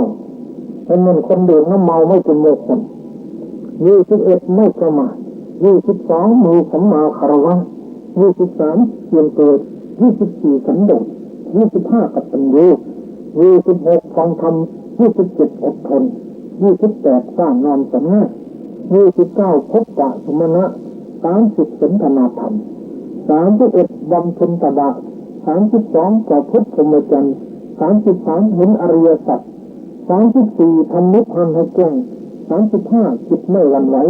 36จิตไม่เศร้าโศก37จิตปราศจากกิเลส38จิตเกิดขึ้นสัตว์ทั้งหลายปฏิบัติตามมงคลดังกล่าวมานี้แล้วไม่แพ้ในข้าศึกทั้งปวงถึงความสวัสดีในที่ทุกสถานในการทุกเมื่อนั้นเป็นมงคลนันสูงสุดของสัตว์เหล่านั้นฉันนี้แหละอันนี้เป็นความของคนมงคลละสินะจบแล้วเพราะฉะนั้นเราควรจะได้ศึกษาพอสมควรแก่สติปัญญาของตนในมงคลที่1ไม่คบคนพาลในบรรยายแล้วในมงคลชีวิตข้อที่2คบหาบัณฑิตในบรรยายแล้วมงคลข้อที่3บูชาผู้ที่ควรบูชาก็ได้บรรยายไปแล้วมงคลที่4ที่5ที่6ที่7ที่8ที่9ก็ได้บรรยายไปแล้ววันนี้จะได้บรรยายมงคลชีวิตกันที่7แต่ว่าเป็นมงคลที่10คือต่อไปถ้ามีเวลาก็จะต่อ11ไม่มีเวลาก็จะเอามงคลเดียวเบ็ดเสร็จหมดจะว่าให้จบเวลา24กันก็จะจบมงคล38วันนี้ว่าถึงวาจาสุภาษิตวาจาสุภาษิตไม่แก่วาจาพระองค์ตรัสว่าเป็นมงคลสุภาษิตาจยาวาจาเอตัมมังคลมุตตมังวาจาสุภาษิตเป็นมงคลนันสูงสุดคำว่าวาจาสุภาษิตไม่แก่วาจาที่พูดดีวาจาสุภาษิตก็พูดดีทางวาจาคือพูดมีประโยชน์พูดไพเราะสนอโสดสนอหูพูดแต่คำที่มีสาระที่มีแก่นสารพูดแต่คำที่เป็นประโยชน์เขาเรียกว่าวาจาสุภาษิตวาจาสุภาษิตนั้นประกอบด้วยองค์5คือ1กาลีนภาสิตาพูดตามกาล คือพูดถูกกาลเทศะสองสัจจาภาสิตาพูดแต่คำสัตย์ถูกการถูกเวลายังไม่พอต้องพูดแต่คำสัตย์อีกด้วยสามสัมหาภาสิตาพูดแต่คำไพเราะอ่อนหวานคืออัตตสัมมิตาภาสิตาพูดแต่คำที่ประกอบด้วยประโยชน์ห้าเมตตาจิตเตนะภาสิตาพูดด้วยจิตมีเมตตาอันนี้ภาษาวาจาอย่างนี้จึงจะชื่อเป็นสุภาษิตต้องมีลักษณะหรือประกอบด้วยคุณลักษณะถึงห้าประการพูดแต่ถูกการพูดตามการพูดแต่คำสัตย์พูดแต่คำไพเราะอ่อนหวานพูดแต่คำที่เป็นประโยชน์พูดด้วยจิตเมตตาเราฟังให้ดีนะญาติโยมนะที่จะเป็นสุภาษิตมันต้องมีหลักห้าประการนะหนึ่งพูดถูกการเวลาพูดให้ถูกต้องตามการตามเวลาสองคำพูดนั้นต้องพูดแต่คำสัตย์คำไม่จริงถึงถูกการเวลาก็อย่ามาพูดสามพูดแต่คำที่ไพเราะอ่อนหวานคำหยาบหยาบไพทานฟังแล้วพูดโหก็ไม่พูดข้อที่สี่พูดแต่คำที่ประกอบด้วยประโยชน์พูดที่ได้สาระไม่เอาเองเวลาห้าต้องพูดด้วยจิตมีเมตตานี่เป็นลักษณะของวาจาสุภาษิตมีหลักตัดสินอย่างนี้เรื่องวาจาสุภาษิตนี้สมเด็จพระพุทธพระเจ้าได้ตรัสไว้ในพระไตรปิฎกเล่มที่2หน้า210ว่าปัญจหิสิกเวอันคือหิสมนาคตาวาจาสุภาษิตาโหตินะพุทธาสิตาอนวัฏชาจะอนวัฏชาจะยินดีนังเป็นต้นใจคำว่าดูก่อนท่านผู้เห็นภัยในวัฏสงสารทั้งหลายวาจาประกอบด้วยองค์ห้าคือพูดถูกการหนึ่งพูดคำสัตย์หนึ่งพูดอ่อนหวานหนึ่งพูดแต่คำที่เป็นประโยชน์หนึ่งพูดด้วยจิตมีเมตตาหนึ่งจัดเป็นวาจาสุภาษิตไม่เป็นวาจาทุภาษิตเป็นวาจาไม่มีโทษนักปราชญ์ไม่ติเตียนอย่างนี้วาจาสุภาษิตเป็นมงคลได้อย่างนี้คือเป็นกุศลกรรมบทคือเป็นบุญเป็นมหากุศลมีผลอันยิ่งใหญ่ไพศาลทั้งในภพนี้และภพหน้าทั้งจะเป็นและคนอื่นทำให้บุคคลได้ลาภได้ยศได้มิตรได้สหายทำให้บุคคลต่อบุคคลยึดเหนี่ยวน้ำใจของกันและกันไม่ได้ทำให้บุคคลได้รับความสุขตั้งแต่ขั้นต่ำจนกระทั่งถึงขั้นสูงและทำให้บุคคลได้สมบัติ3ประการมนุษย์สมบัติสวรรค์สมบัตินิพพานสมบัติตัวอย่างประกอบอธิบายในข้อนี้มีดังนี้คือตัวอย่างในฝ่ายชั่ววาจาที่บุคคลพูดชั่วนั้นจะไม่มีคุณค่าไม่มีประโยชน์เลยมีแต่โทษฝ่ายเดียวอันนี้ยกให้เห็นทุกคนเพราะวาจาชั่วมีแล้วจึงจะเป็นเครื่องประกาศวาจาดีให้เห็นได้ชัดตรงกันข้ามวาจาที่บุคคลพูดชั่วนั้นจะไม่มีคุณค่ามีประโยชน์ให้เกิดโทษเป็นหรือกระไรในศาสนาพระพุทธเจ้าพระนามว่ากัสสปะหรือกัสสปมีพระเถระ2รูปมีความรักใคร่กันดีมากมีพระอีกรูปหนึ่งมาจากอาวาสเองอยากจะไม่เป็นสมภารแต่วัดอยากจะไม่ลาภในยศจึงไปยุยงท่านให้แตกสามัคคีกันมรณภาพแล้วตกนรกพ้นจากนรกแล้วเศษบาปยังเหลืออยู่ไม่มาเกิดเป็นเปรตในศาสนาแห่งพระพุทธเจ้าของเรานี้หัวเป็นหมูตัวเป็นคนมีหางอยู่ในปากมีหนองไหลออกมาจากปากเสียเป็นนิดทั้งนี้ก็เพราะปากพูดนี้โบราณท่านบอกพูดดูมีสีสัตว์มีคนรักใคร่อะไรผิดพูดเชื่อก็ตายทำลายมิตรคนจะคิดในแท้ผิดในมนุษย์ก็เพราะการจุดจ้าสำคัญอยู่นะเอาปากไปพูดดีมีดวงส่งเสริมคนให้แตกกันตายก็มาเกิดเป็นอย่างนี้แหละเห็นไหมเกิดบาปเหลืออยู่ก็มาเกิดเป็นเปรตเห็นไหมหัวเป็นหมูตัวเป็นคนแปลกนั่นนะหัวเป็นหมูตัวเป็นคนแล้วมีหางอยู่ในปากอยู่ด้วยแล้วมีหลอนแถมอะไรออกมาจากปากเป็นมุกนั่นแหละเพราะปากพูดดีเห็นไหมนี่ข้อไม่ปัจจุบันนี่เหมือนกันคนปากพูดไม่ดีไม่เชื่อให้คนมากระเดือดร้อนพูดให้คนอื่นฟังเขาก็ไม่อยากฟังที่อีกเรื่องหนึ่งมีพระองค์หนึ่งผู้กัปปิละภิกษุในศาสนาของพระพุทธเจ้าองค์หนึ่งมีพระนามว่ากัสสปะ ท่านชอบพูดจาหยาบคายคือด่าพระท่านมรณภาพแล้วได้ไปตกอเวจีนรกพ้นจากนรกแล้วได้มาเกิดเป็นปลามีปากเหม็นตายจากปลาได้กลับไปตกนรกอีกทั้งนี้ก็เพราะปากไม่ดีคือพูดหยาบด่าพระสงฆ์องค์พระเจ้าเป็นต้นผลจึงเป็นขึ้นนั้นนี่แหละวาจาชั่วให้พูดอย่างนี้นะญาติโยมนะก็อย่างน่าเจ็บคนเลยนะสัตว์ก็ชอบดีไม่ชอบชั่วหรอกตัวอย่างในอดีตการและในปัจจุบันในอดีตการก่อนเมื่อโคตัวหนึ่งผู้นำไทยอีสานเจ้าของเป็นพรามรักใคร่มากเลี้ยงดูเหมือนกันกับลูกของตัววันหนึ่งไปพนันเอาเงินกันกับเพื่อนได้แต่เจ้าของพูดหยาบเลยแพ้โคตรวัดกุจักโคนะดูก่อนโคโกงโคเกียรท่านตัวหักเกียรไปให้ไหวไม่ใส่เลยสลับแอกเลยแพ้ต้องเสียเงินไปถึงพันแล้วตัวเองก็ต้องเศร้าโศกเสียใจไปอีกนานท่านภายหลังคิดแก้มือใหม่คราวนี้พูดจาไพเราะอ่อนหวานมากเป็นพูดว่าพัฒนาโคนะดูก่อนพ่อโคผู้เจริญขอพ่อโคจงลากเพียนไปให้ไหวลากเพียนไปให้ได้เถอะดูก่อนพ่อโคเจริญขอพ่อโคจงลากเพียนไปให้ได้น้องนี้คราวนี้พรามชนะได้กำไร1,000 บาทหรือ1,000 กหาปณะไม่คำพูดดี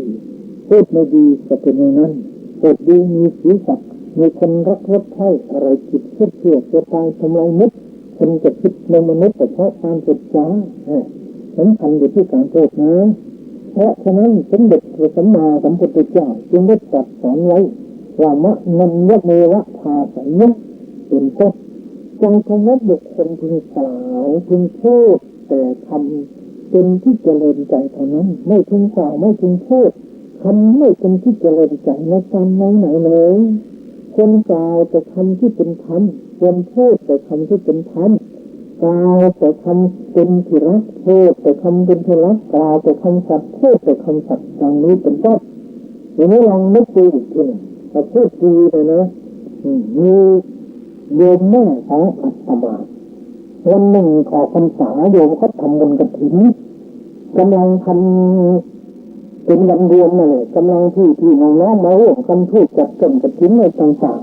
ๆมีพึ่งไม่ได้บินมาจากไหนมาเกาะอยู่ที่ตัวของโยมเต็มเลยโยมก็จุดธูปเทียนบอกว่านี่ลูกคนนะไม่ใช่ต้นไม้ขอให้ลูกบินไปจากที่อื่นเถิดโยมแม่ก็พูดมันก็พูดกับคนเลยนะพึ่งมันก็บินหนีไปขออยู่ฝาเรือนท่านไปขออยู่ฝาเรือนเต้นผู้ใหญ่บ้านกับผู้ช่วยผู้ใหญ่บ้านขึ้นมาจะมาช่วยจัดงานในบ้านของโยมแม่พอมาเห็นพึ่งวางตัวมาเลยมันเกาะกันเป็นกลุ่มอยู่บอกไม่ขึ้นเอาไปกินไม่ได้มันวิ่งใจปากเลยขึ้นไม่ได้เลยทั้งผู้ใหญ่บ้านและผู้ช่วยผู้ใหญ่บ้านขึ้นมามันไล่จิกเอาเปิดเลยอยู่ไม่ได้เลยเห็นไหมสัตว์มันก็ชอบทั้งระดับเป็นคนเลยทางม้าก็คอยกันเหมือนกันที่นี่อีกตระกูลหนึ่งระหว่างปีไม่นานนักวัวควายมันเป็นเขาเรียกเป็นหาเป็นโรคท้องโรคอุจจาระเรื่องตายเอาทีนี้มีโยมคนหนึ่งก็หมดอะไรตายอยากอะไรจะไปวัวไปควายออกไปจากคอกจะเอามือไปลูกหัวลูกไปให้ดีนะมันมีโรคภัยไข้เปียกเปียนพูดนั้นก็พูดกับลูกกับคนหนึ่งจะพูดกับวัวกับควายบ้านมือไม่ตายเลยทุกตัวเลยบ้านก็เหมือนเขาตายจนมันแฉมันไม่ตายเห็นไหมในปัจจุบันนี่แหละพูดดีมันก็เป็นอย่างนี้พูดตัวมันก็ให้ผลหยกอยู่เขาทดลองจนกระทั่งต้นไม้เอาต้นไม้มาปลูกไว้แล้วให้กระดาษต้นไม้มาทุกวันคนหนึ่งผมไม่จบมันด็อกเตอร์เอาต้นไม้ปลูกแล้วให้กระดาษพูดไม่ดีต้นไม้ก็ตายคนก็เจ็บก็อีกคนหนึ่งเอาไปทั้งเล็กเสริมต้นไม้ทั้งเล็กเสริมต้นไม้พองามคนก็สบายใจเขาเป็นแรงดูเป็นอย่างนี้นะนี่จะเห็นได้ว่าคำพูดสำคัญอยู่ในญาติโยมนะคนเราจะได้ดีอะไรสำคัญอยู่ที่ปากเนี่ยถ้าปากพูดเต็มพูดเพราะแล้วก็คนก็ชอบ พูดของภาษาคนก็ไม่เคยชอบใครๆก็เหมือนกันนะทุกคนก็ชอบดีทั้งนั้น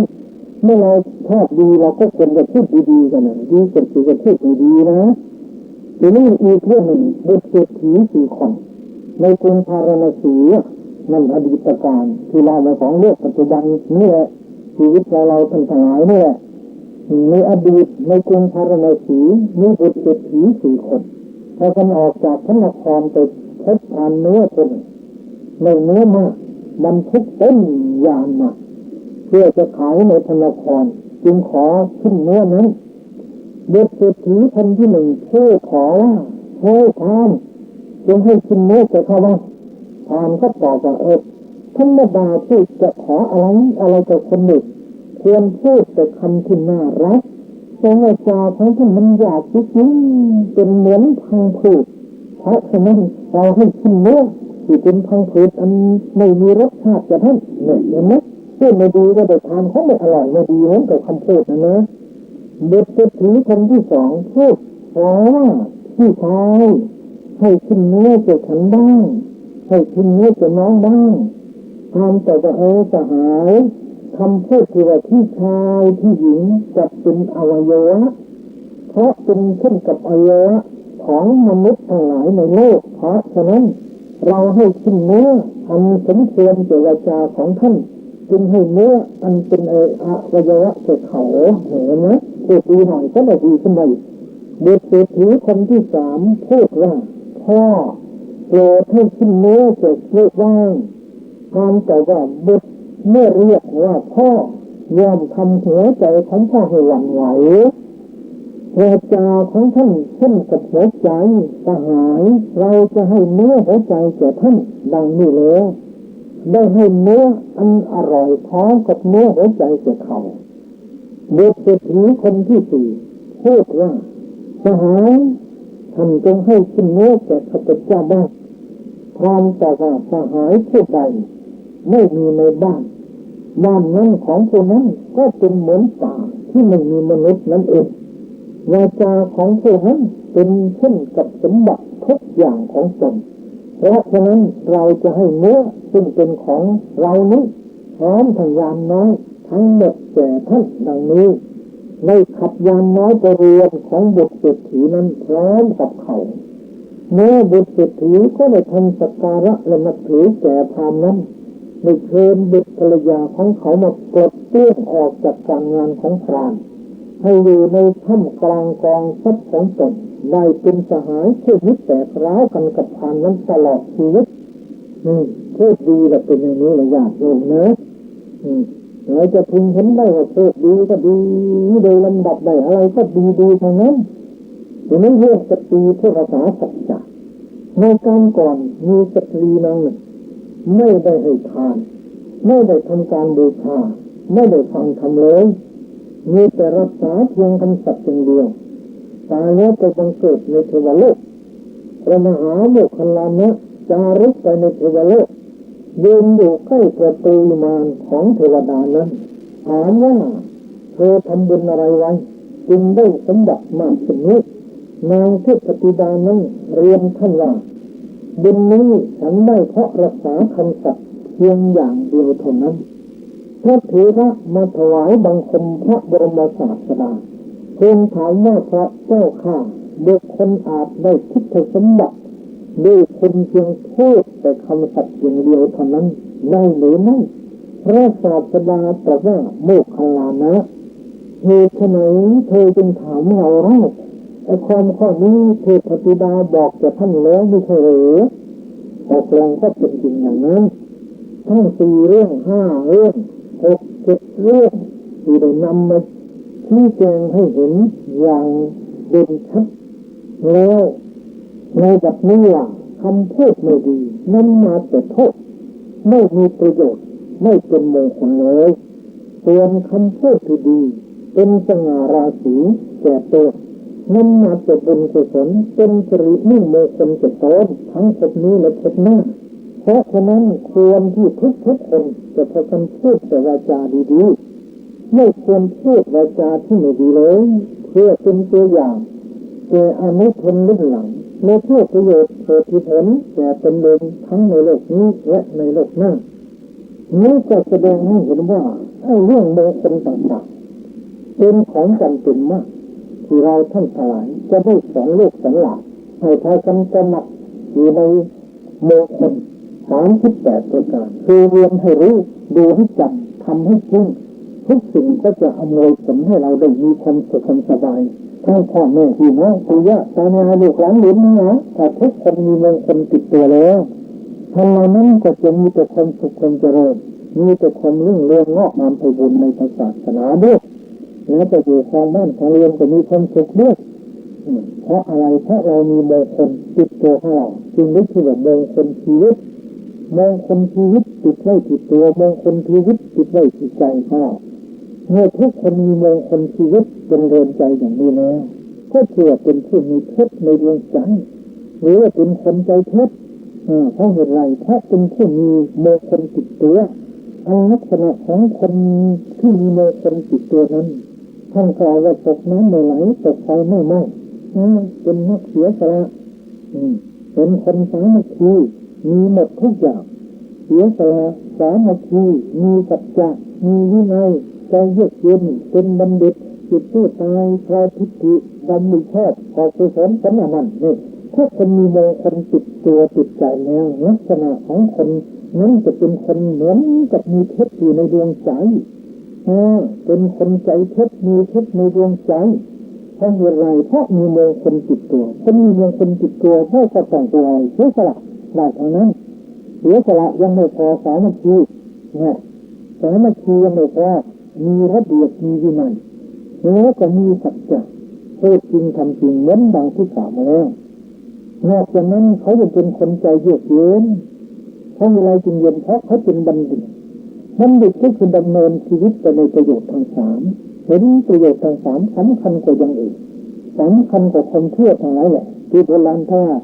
เห็นที่ดีกว่าใช่หมายความว่าขอโทษคำหยาบไปถึงแต่ก็น่าฟังนะมันเป็นคำเปรียบเทียบคำไม่ดีของไม่ดีมันเหมือนขี้เหมือนอุจจาระอย่าไปเห็นขี้ดีกว่าไส้มันดีกว่านั้นขี้มันออกมาจากไส้ขอโทษขยาบก็โกรธจะได้ว่ากันเลยมันการพอใจก็ตัดใจตรงนี้นะดังนั้นเราควรจะได้หาตัวสิ่งที่ดีสิ่งที่เป็นมงคลติดตัวของเราได้เรียนให้รู้ดูให้จำทำให้จริงทุกสิ่งก็สำเร็จได้เราเรียนรู้มงคล38ประการวันละข้อ2ข้อวันละข้อ2ข้อตลอดพรรษามงคล38ประการแล้วก็นำไปเล่าให้ลูกให้หลานฟังวันละเล็กละน้อยอันมงคล38มีพิมพ์นะอาตมาพิมพ์ไว้แล้วใครต้องการสนใจไปซื้อมาอ่านให้ลูกให้หลานฟังวันละเล็กละน้อยอ่านง่ายๆยกตัวอย่างนิทานเล่าประกอบฟังเราฟังก็รู้ฉะนั้นอัดเทปก็ได้มีเทปแล้วมีเทปจำหน่ายด้วย38ประการนี้ก็ดีเลยอันนี้ลักษณะของสิ่งที่เป็นมงคลเป็นคนใจเพชรหรือเป็นคนมีเพชรในดวงใจลักษณะของคนใจเพชรจริงในที่นี้คนลักษณะของคนใจเพชรหรือเรียกว่ามีเพชรในดวงใจ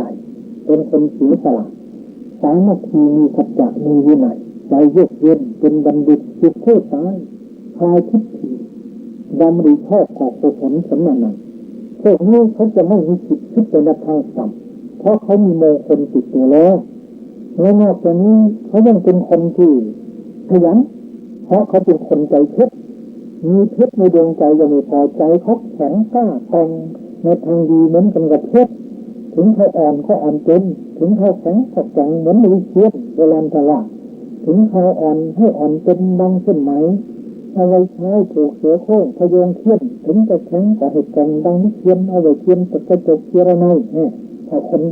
ใจเพชรเป็นตัวนี้นะลักษณะของคนใจเพชรคือคนมีมงคลติดตัวนะจะต้องขยันอาการงานสะอาดฉลาดชอบระวังต่างใจตรงศีลธรรมเงินทางถูกสตินำดิชอบขอบอาเพชรลดไปเลยนี่ลักษณะของคนใจเพชรเขาจะต้องเป็นอย่างนี้ถ้าคนมีเพชรในดวงใจก็เสียสละสามัคคีมีสัจจะมีวินัยใจเยือกเย็นเป็นบัณฑิต ผิดผู้ตายพอทิฏฐิดำมิชอบต่อกุศลผลนั้นเขาไม่ขัดคอกันเรื่องใดที่จะขัดคอกันทะเลาะกันแต่เกิดกันเขาไม่เอาถ้าคนมีมงคลติดตัวมันเป็นอย่างนี้ดังนั้นมงคลชีวิตจึงสำคัญที่สุดอยู่ที่นั้นจะให้มีชีวิตเป็นมงคลคนมีชีวิตเป็นมงคลมีมงคลในชีวิตมันก็มีความสุขมีความสงบมีความเยือกเย็นเสียสละใจเยือกเย็นเพราะเขาเป็นบัณฑิต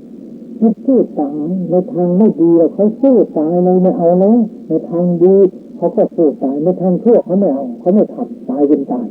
ในทางดีก็ทำจนตายชั่วตายเหมือนกันนะเอาทั้งขึ้นทั้งล่างลักษณะของคนมีคนจิตตัวบางคนยึดตัวแล้วก็จะต้องเป็นอย่างนี้นะท่านสาธุชนผู้ใจเป็นทลายการเทศมงคลชีวิตกันที่เจ็ดนี้สมควรเสียเวลาแล้วขึ้นหมดเวลาแล้วขอยุติไว้แต่เพียงเท่านี้ที่สนาประโยชน์การเมื่อในวสามการเป็นทีมสิ่งสุดยึดที่โลกแห่งการแสดงพระธรรมะที่สนานี้พระพุทธานุภาเวนะเมื่ออนุภาพแห่งคุณพระศรีรัตนตรัยอติไทยเป็นเขตขอท่านสาธุชนผู้ใจบุญทลายจึงอยู่ยินเป็นสุขกาสุจากทุกโศกโศกภัยพระโหดด้วยยศอายุวันนะสุขะองะปฏิภาณธรรมสารสมบัติตลอดการเป็นมุตนี่เรื่องจิตปฏิมั่นเป็นเหตุปัจจัยนำตนให้พ้นทุกข์ถึงจุดอันเคยบนกล่าวคือมาพ้นนรกผ่านเมื่อกันทุกท่านเพลินแสดงพระธรรมเทศนามาสมควรแก่การเวลาแล้วอีว่างก็มีด้วยการชนียะหาวะวิวาพระวาปริโภนติสาคลังเอเมวะอิโตทินังเตตนังอุตกัปปตินิจิตังปฏิตังตุมหังคิตโมวะสมิจโตพัพโพกเรนโตสังกัปปาจันโทปนาโสยถามะนิโทติราโสยถาสัพพิติโยวิวัตถันโตสัพพะโรโควินัสโตนาติสวัตวันตรายโยสุขีที่พายุโกภวะอาภิวาทนาสีลิสนิจจังวัฏฐาปจายโนสัตตาโรธรรมาวัฏขันติอายุวันโนสุขังภะลัง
ดอกบัวดอกหนึ่ง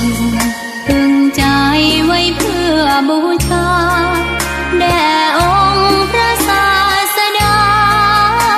สัมมาสัมพุทธเจ้ามีความงามเงียบไม่เปรียบเทียบเขาเทียบเราใครมองไม่งามช่างเขาแต่เจ้าก็คือ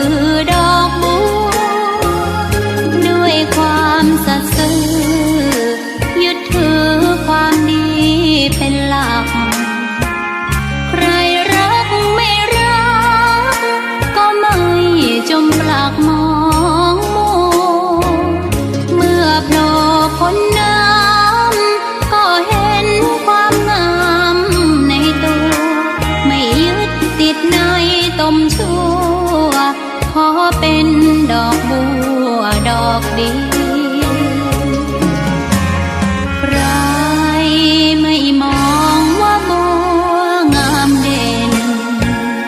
แต่บัวก็เป็นดอกบัวทุกวันอย่างนี้ไม่อยากเด่นดังแต่มุ่งหวั ดมาเพื่อสร้างบารมีถวายชีพนี้บูชา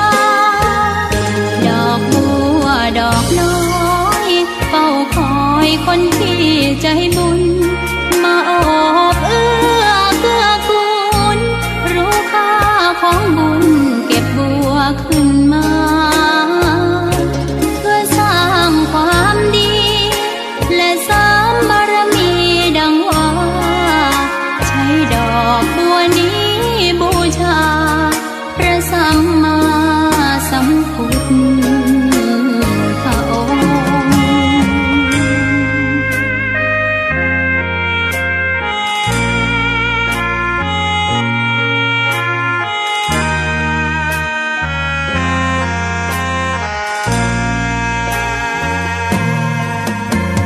ใครไม่มองว่าบัวงามเด่นแต่บัวก็เป็นดอกบัวทุกวันอย่างนี้ไม่อยากเด่นดังแต่มุ่งหวังในทางเด่นดีเกิดมาเพื่อสร้างบารมีถวายชีพนี้บูชาดอกบัวดอกน้อยเฝ้าคอยคนที่ใจบุญมาโอบเอื้อเกื้อกูลรู้ค่าของบุญเก็บบัวขึ้นมาเพื่อสร้างความดีและสร้างบารมีดังว่าใช้ดอกบัวนี้บูชาพระสัมมาสัมพุทธองค์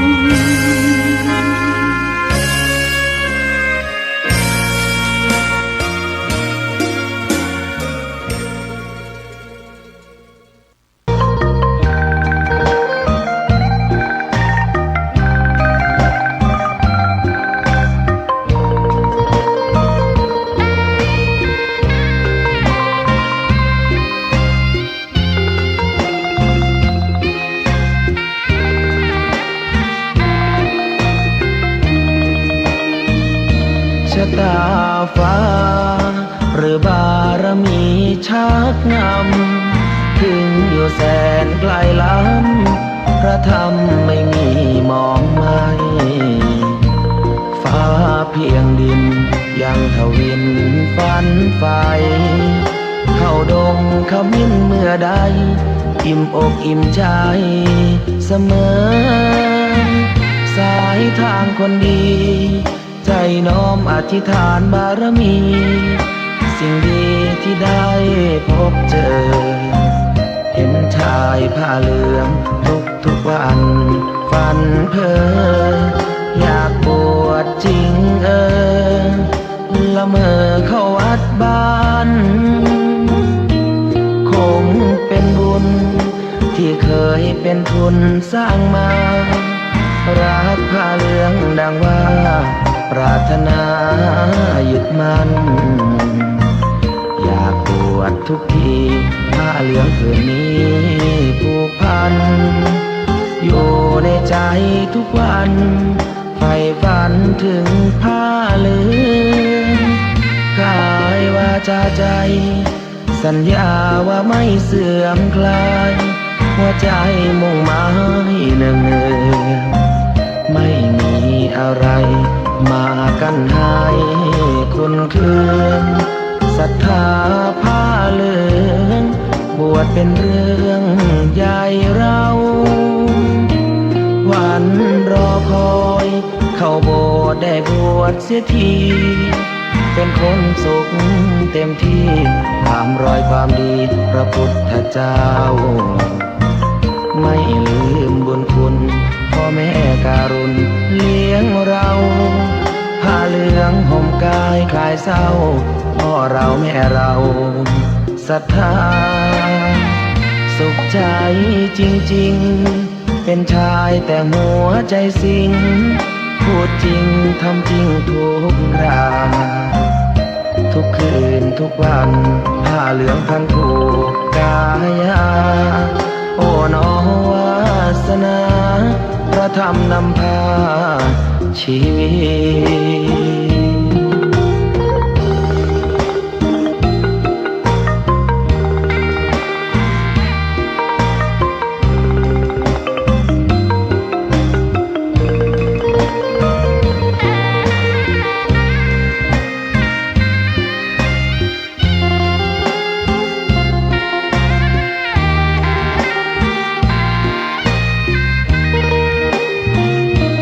วันรอคอยเข้าโบสถ์ได้บวชเสียทีเป็นคนสุขเต็มที่ตามรอยความดีพระพุทธเจ้าไม่ลืมบุญคุณพ่อแม่การุณเลี้ยงเรา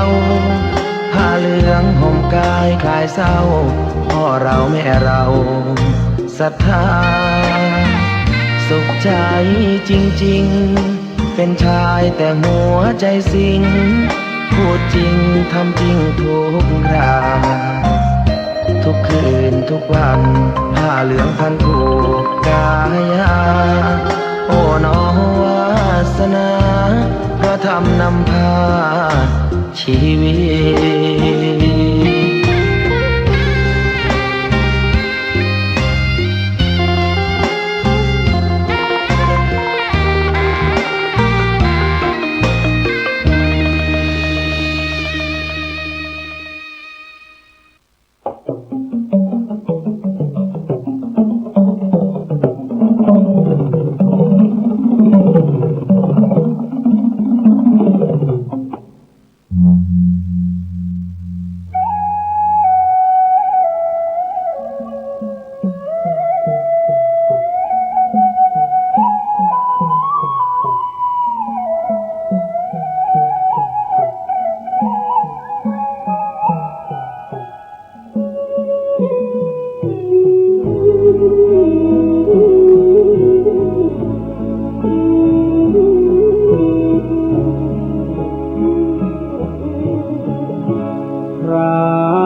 จะทอดทิ้งเราให้